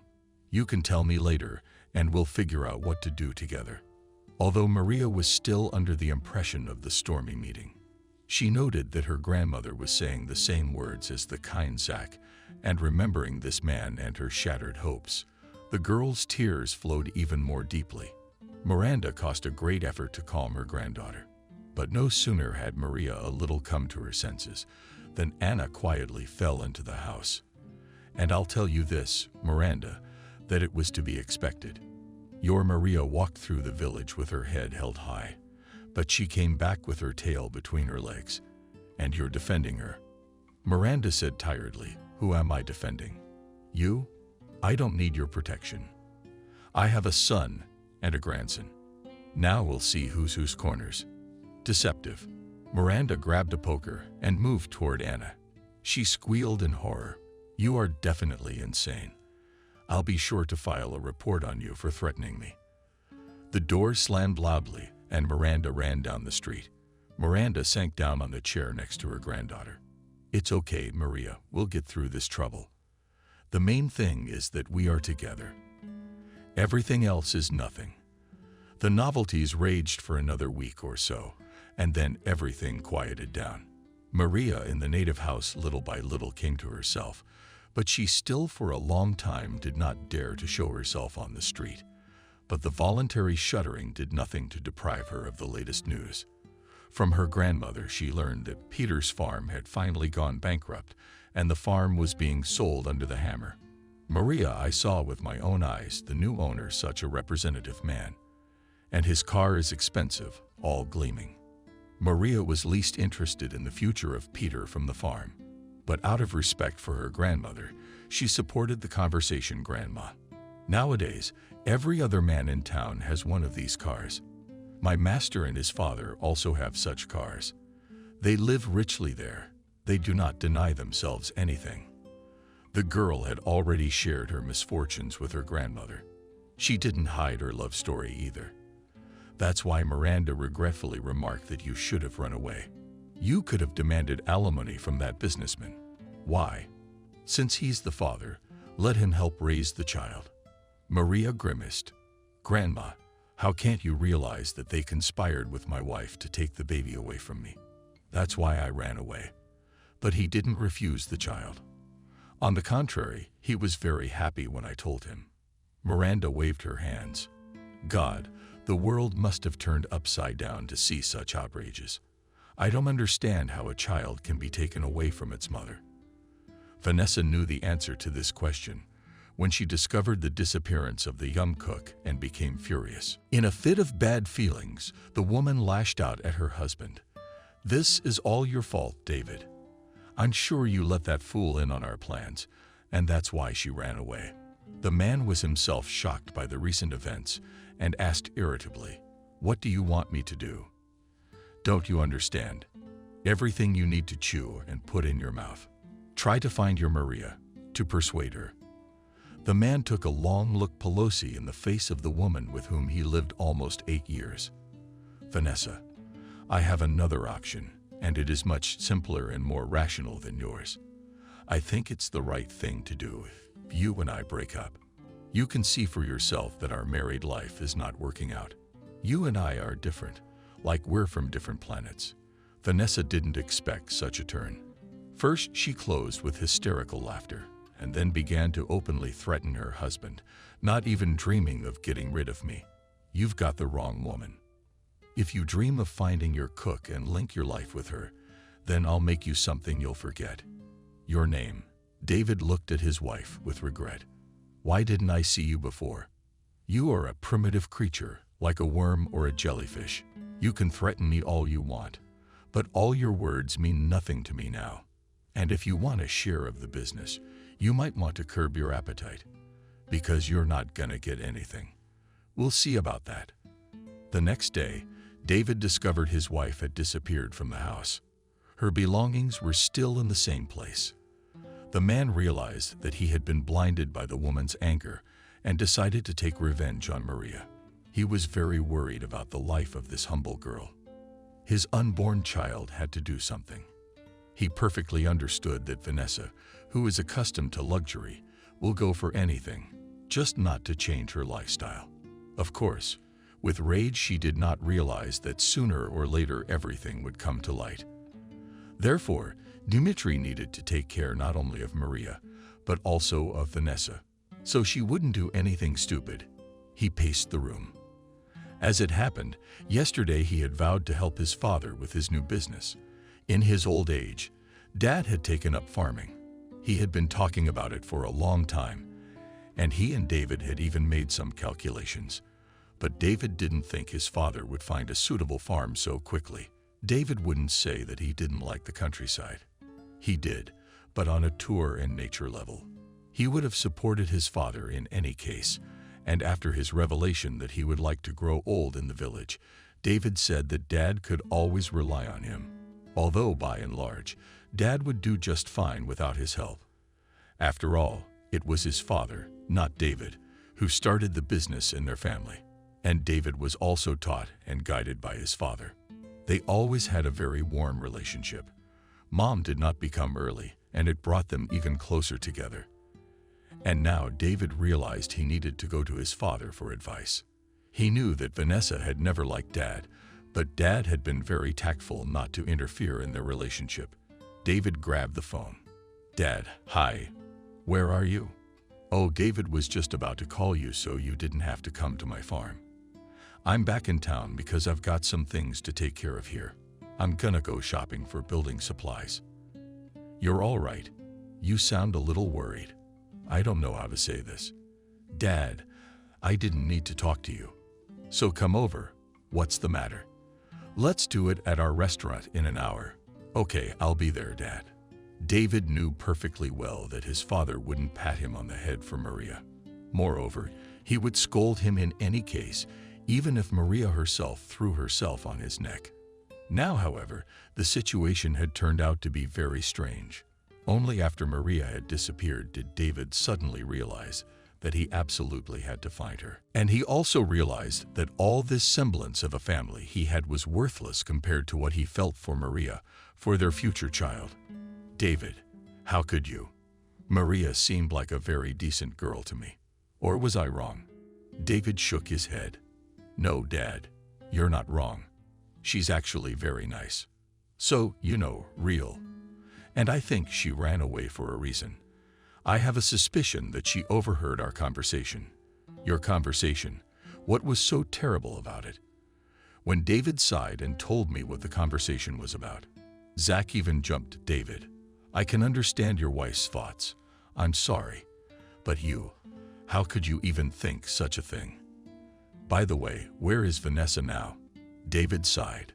So she's gone. I'm afraid she's decided to do something naughty, Maria.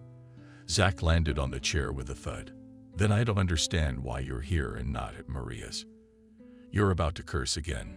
Well, other than Maria being from the village, I don't know anything. She was hired by Vanessa. Vanessa looked at her credentials too, so your husband knows where to find her. David looked up to his father. Does it turn out that way? Shit, I'd overlooked that. We have to do something now. We should have done something right away.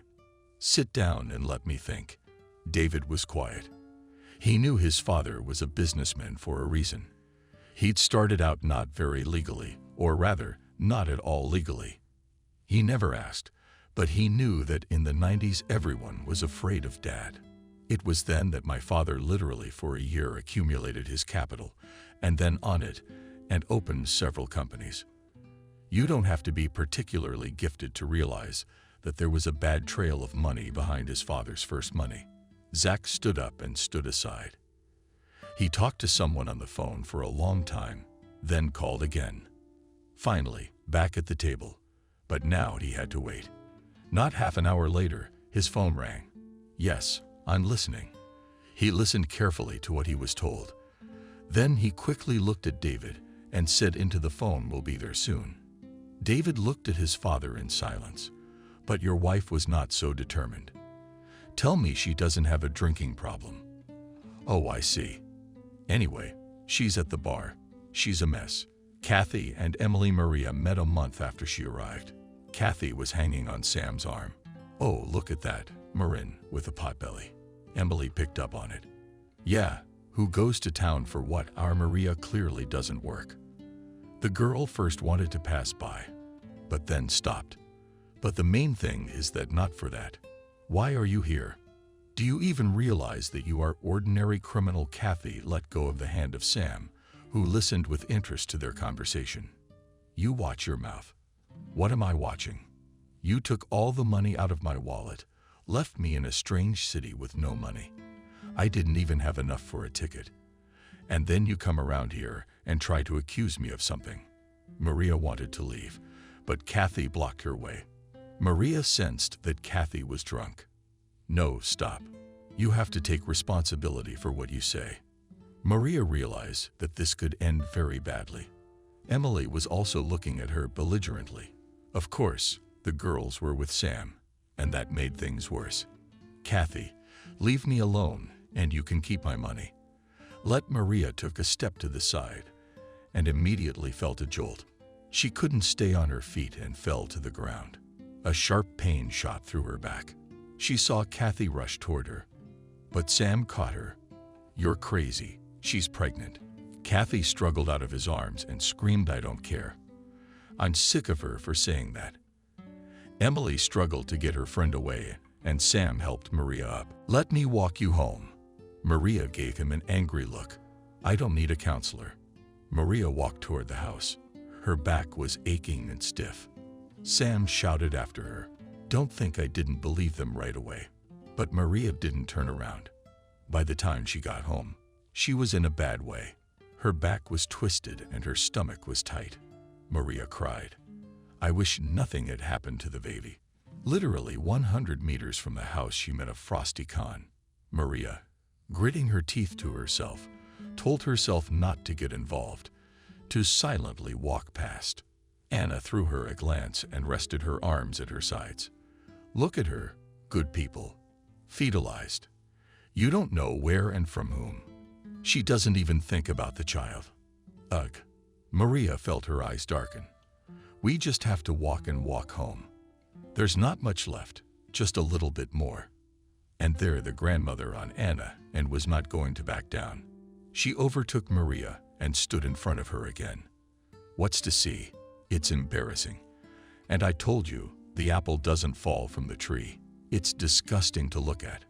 Good people, just admire it. People, of course, readily stopped, looked, shook their heads. Maria felt that the pain in her back was getting worse. She wanted to close her eyes and fall down. When she saw her grandmother running towards her at home, showing her handkerchief, "Granny," Miranda pushed a paw away and rushed to Maria. "Granddaughter, shall we go? Let's go home." Leaning on me, Maria immediately felt better because Grandma was beside her. She took a few steps and sank powerlessly to the ground. "I can't. Grandma, my legs won't hold." "What's wrong with you?" "It hurts. It hurts somewhere." "Everything hurts. My back hurts a lot." Anna, though she looked at them with fright at that. "Maybe we need an ambulance." People were coming up to them.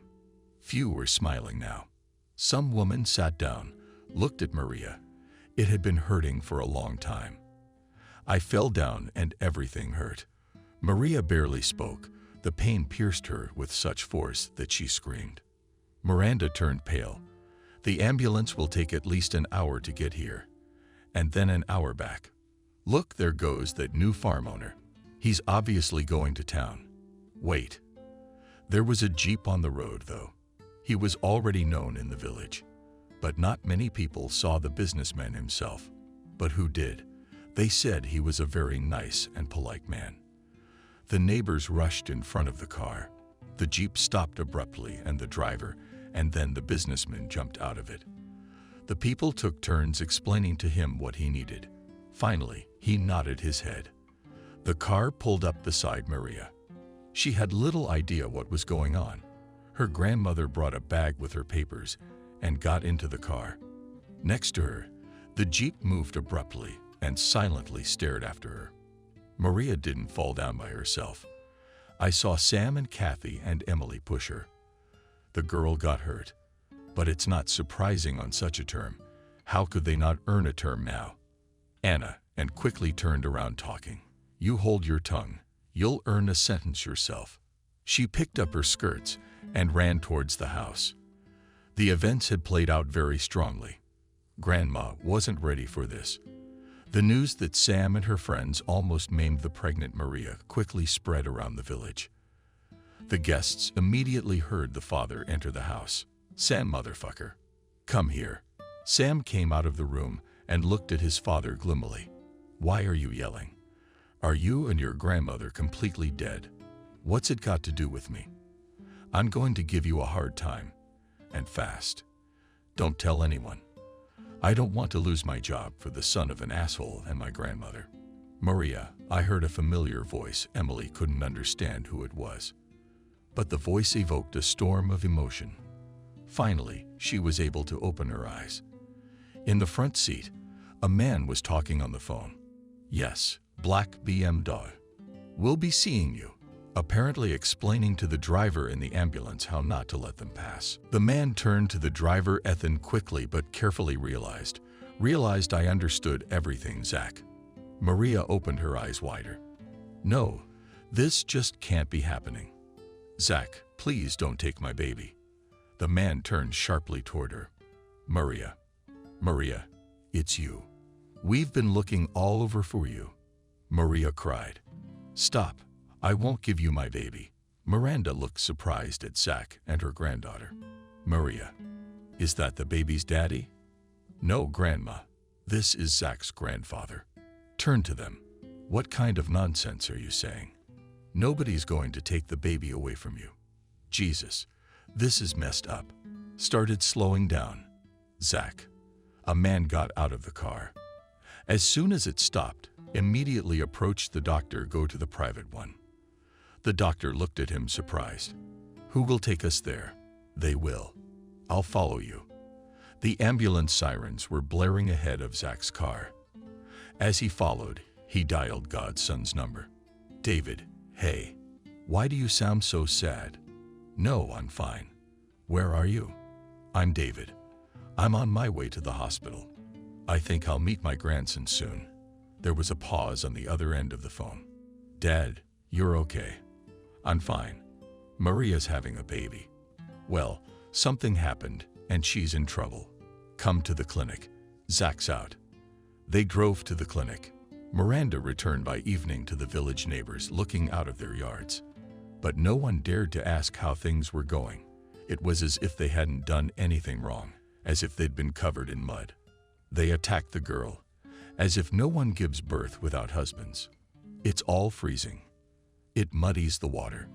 They say the precinct built them houses, and they also say that these girlfriends have very unpleasant things ahead of them. Miranda arrived in the same Jeep she left in. This, of course, caused even more talk in the village, but knowing Miranda, everyone only exchanged news among themselves. In the evening, when it was already dark outside, there was a knock at the door. Miranda went to open the door. The police officer stood on the doorstep. "Miranda, may I?" "Well, at least it's late for visits. I'm not here on an official visit." The policeman waved his hand and sat down at the table. "Andrew, it happened that, how to tell you, Miranda, I probably came to apologize for myself and for the villagers." Miranda looked at him with interest. Well, wait, I'll make you some tea." They sat opposite each other as Maria. "It's all right, Maria. It's all turned out all right. Zach turned out to be a very good man and sent her to an expensive hospital. And the specialists there are good." The woman didn't give any details. She learned a long time ago not to say anything unnecessary. And always people turned everything in their own way. "I brought money." "What money?" "It's the same money that Emily and Kathy stole from Maria. They should be punished. Young fools. Maybe Maria will forgive them." Miranda shook her head. "Nothing to do with them. She's too soft. And you, Andrew, don't do it for such people." The policeman stood up, looked at Miranda, and wouldn't go. "Blimey. Yeah, she hung on mine. Sam's getting stronger. We're kind of getting married. I wish I hadn't seen them. I already talked to Anna." "Thank you, Miranda." It was 3 days before Anna recovered from the beatings and went out again. She had one goal in mind. She had to punish this family, especially this Maria. She thinks she's a fool and Sam is a fool. She says I'm going to marry her. And I don't care if she's pregnant. He's a fool, all right. His mother put him in his place. Even if it's Kathy, it's not very nice. But at least she was smart enough not to bring him home. That silly slut still has to listen for her. No, that's not gonna work. And they're organizing something for this meeting. She'll remember it for a long time. The first thing Anna did was to find out when Maria was coming. There was no one to ask. So she went to the store. That's where everyone knows. The store was full, so she started from the door. "What's the news in our village?" "What news? You're not here, Anna." "There's no news." The woman got angry. "Oh, how funny. Where would you all be if it weren't for me? I'm the only one who opens your eyes. People are soaked. You know something new. Otherwise, you wouldn't be talking like that. What don't you know? Maria will be discharged soon. They say she gave birth to Chernenko." People in the store aghast. How Chernenko on Anna under half of them. "It's done. She won all the attention." "Where did you get that, Anna?" "What do you mean? From where?" "From her girlfriends. Did you forget how they talked about her? How she was with everyone, just like her mom." People looked at each other. They'd never seen anything like that in the village before. It's not like Maria is like that. They're all like that. And then they're like that. What's there to think about? Soon she'll be discharged. She'll come, and we'll see for ourselves. It'll be a laugh like nothing we've ever seen in our village. Shame. And with shame. When she's discharged tomorrow, I guess. It turns out Miranda was at the store the other day, picking up some goodies. She said she'd be here at 3 o'clock tomorrow. And what's interesting is that she's not going to pick her up, but Maria is. Oh my God. And there's no one to greet her. Anna and Alive turned to the saleswoman. "So what am I saying? That father must have left a long time ago. He doesn't know what's going on here. And this one's still walking around with his head up. What a disgrace. She's disgraced the whole village. But you, Anna, don't bend the village too much. And what about that Anna and the belly turned, saying what's wrong? Have you often seen children like that in the villages? So they'll come to us on a field trip. And you're sure that there is such a child?" "I'm not sure. Who knows who she was carrying? So I'll go to 3 tomorrow to look and you. And come. Anna jumped out of the store. The main business is done. She gave people food for thought. The woman was sure that all, if not more, would show up at the house to see Maria. Shame. Look at them with their heads up. Ugh. In fact, I thought I should tar the gate at night, like they used to do in the old days. But then I decided that I could get some gingerbread from my relative, and decided to limit herself to a fiery speech. When Maria arrived, she would take revenge for all her words. Miranda looked out the window and raised her eyebrows to the window. Zach came up as well. Whoa, is this the whole Maria meet and greet? Miranda sighed. I wish it was a good thing. You see, it's the grandmother. She must have brought everyone. Emily can't get over the fact that her grandson ran after Maria. She's trying to ruin Maria's life. She can say mean things, ruin her mood.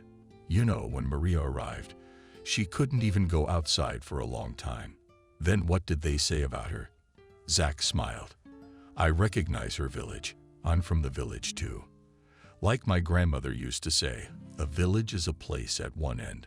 Someone spoiled the air, and at the other end they already know that they can get their pants dirty. Miranda laughed. Oh, I can't with you. I never thought you could say that. You know, that's what they say in our country too, only in slightly different words. Zach smiled. You don't worry, everything will be fine.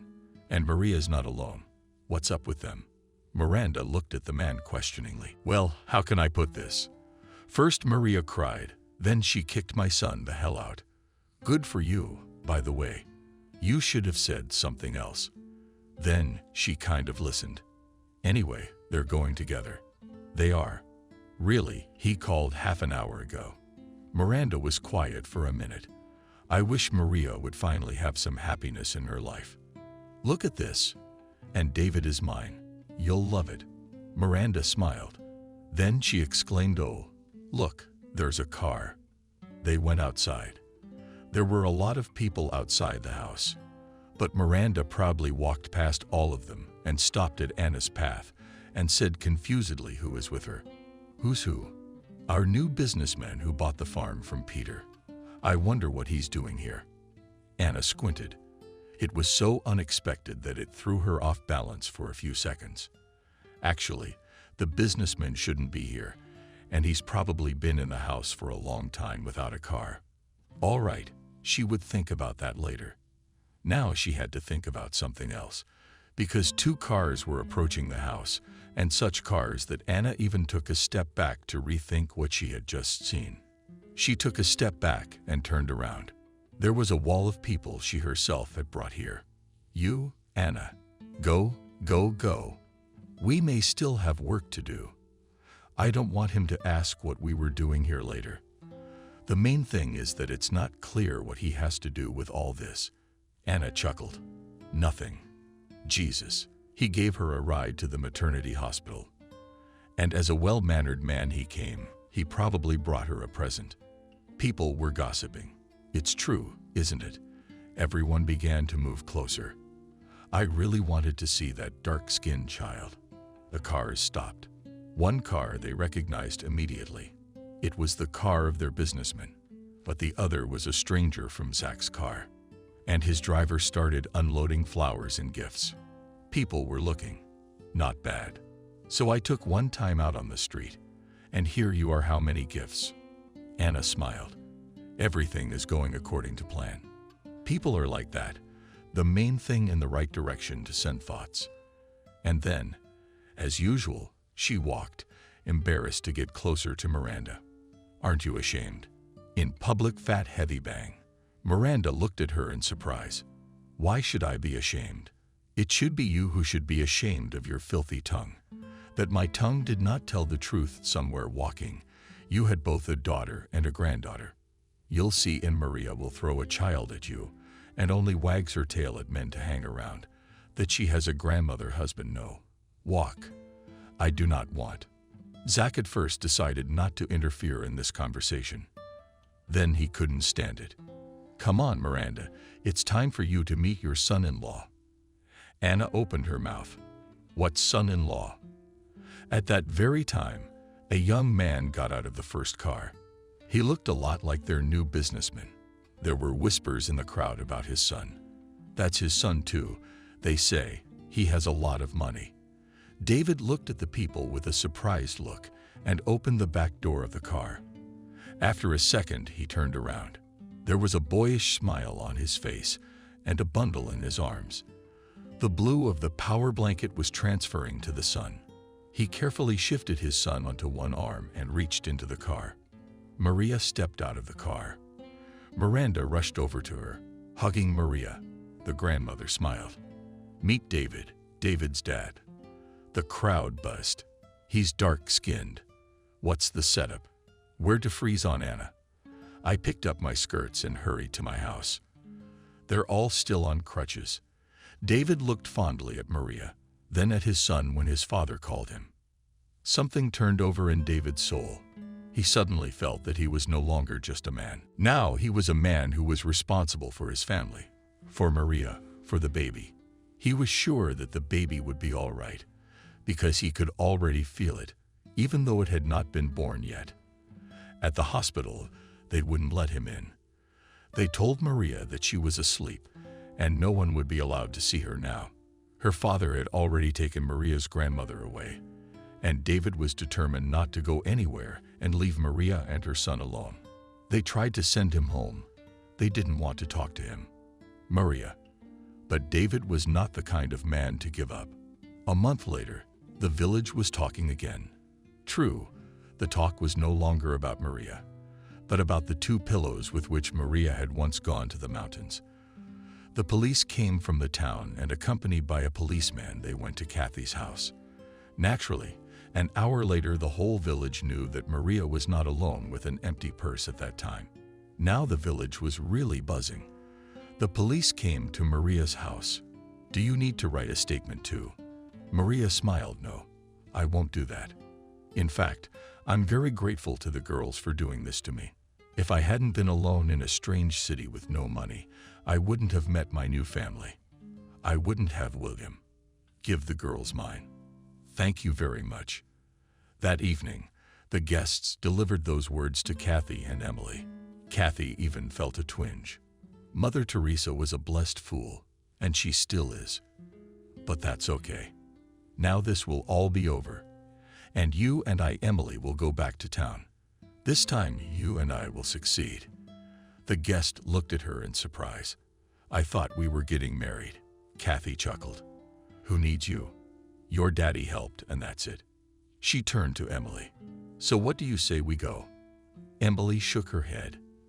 "You know what, Kathy? You can take offense, but I'm not going anywhere with you ever again. I do not need such happiness and gift. Maybe Maria, and only she is now in chocolate, and we are. You went, friend." Emily turned around and walked towards the house. Sam caught up with her in a second and said, "I'm with you." Kathy jumped up. "Well, bring down the redneck about the wrong one. Here you will twist the tails of cows all your life, and I wasn't born for that." She cursed helplessly, then burst into tears. "Remember, you will still know me, what I will become." But no one heard her. "Maria, maybe stay for a while." "No, I'm going to Grandma. David is getting divorced tomorrow. Need to support him." Vanessa is very belligerent. "I'm already worried. I really don't need it, Grandma. In general, David asked me to talk to you." "Talked about what?"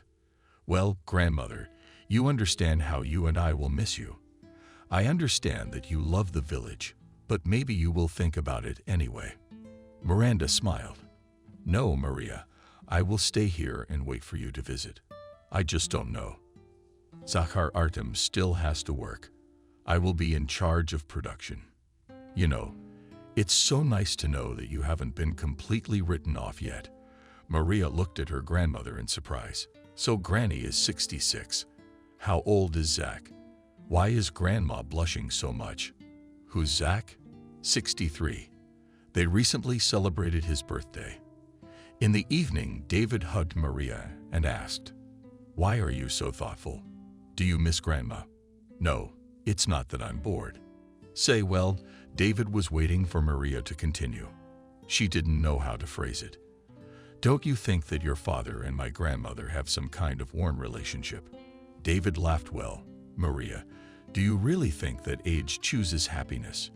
Do you remember how much older I am than you? Maria smiled, snuggled up to him. I don't remember, and I don't want to remember. You are probably right. No need to look for some pitfalls where people are happy. David looked at his sleeping son, who was tossing about on the crib, a wife who had already sweetly advised, and suddenly realized that happiness is not just words. It is something so huge that it does not fit either in the head or in the soul. He smiled lightly, kissed Maria's slit, and settled down on the pillow next to her. Let everyone around be happy, because it's wonderful.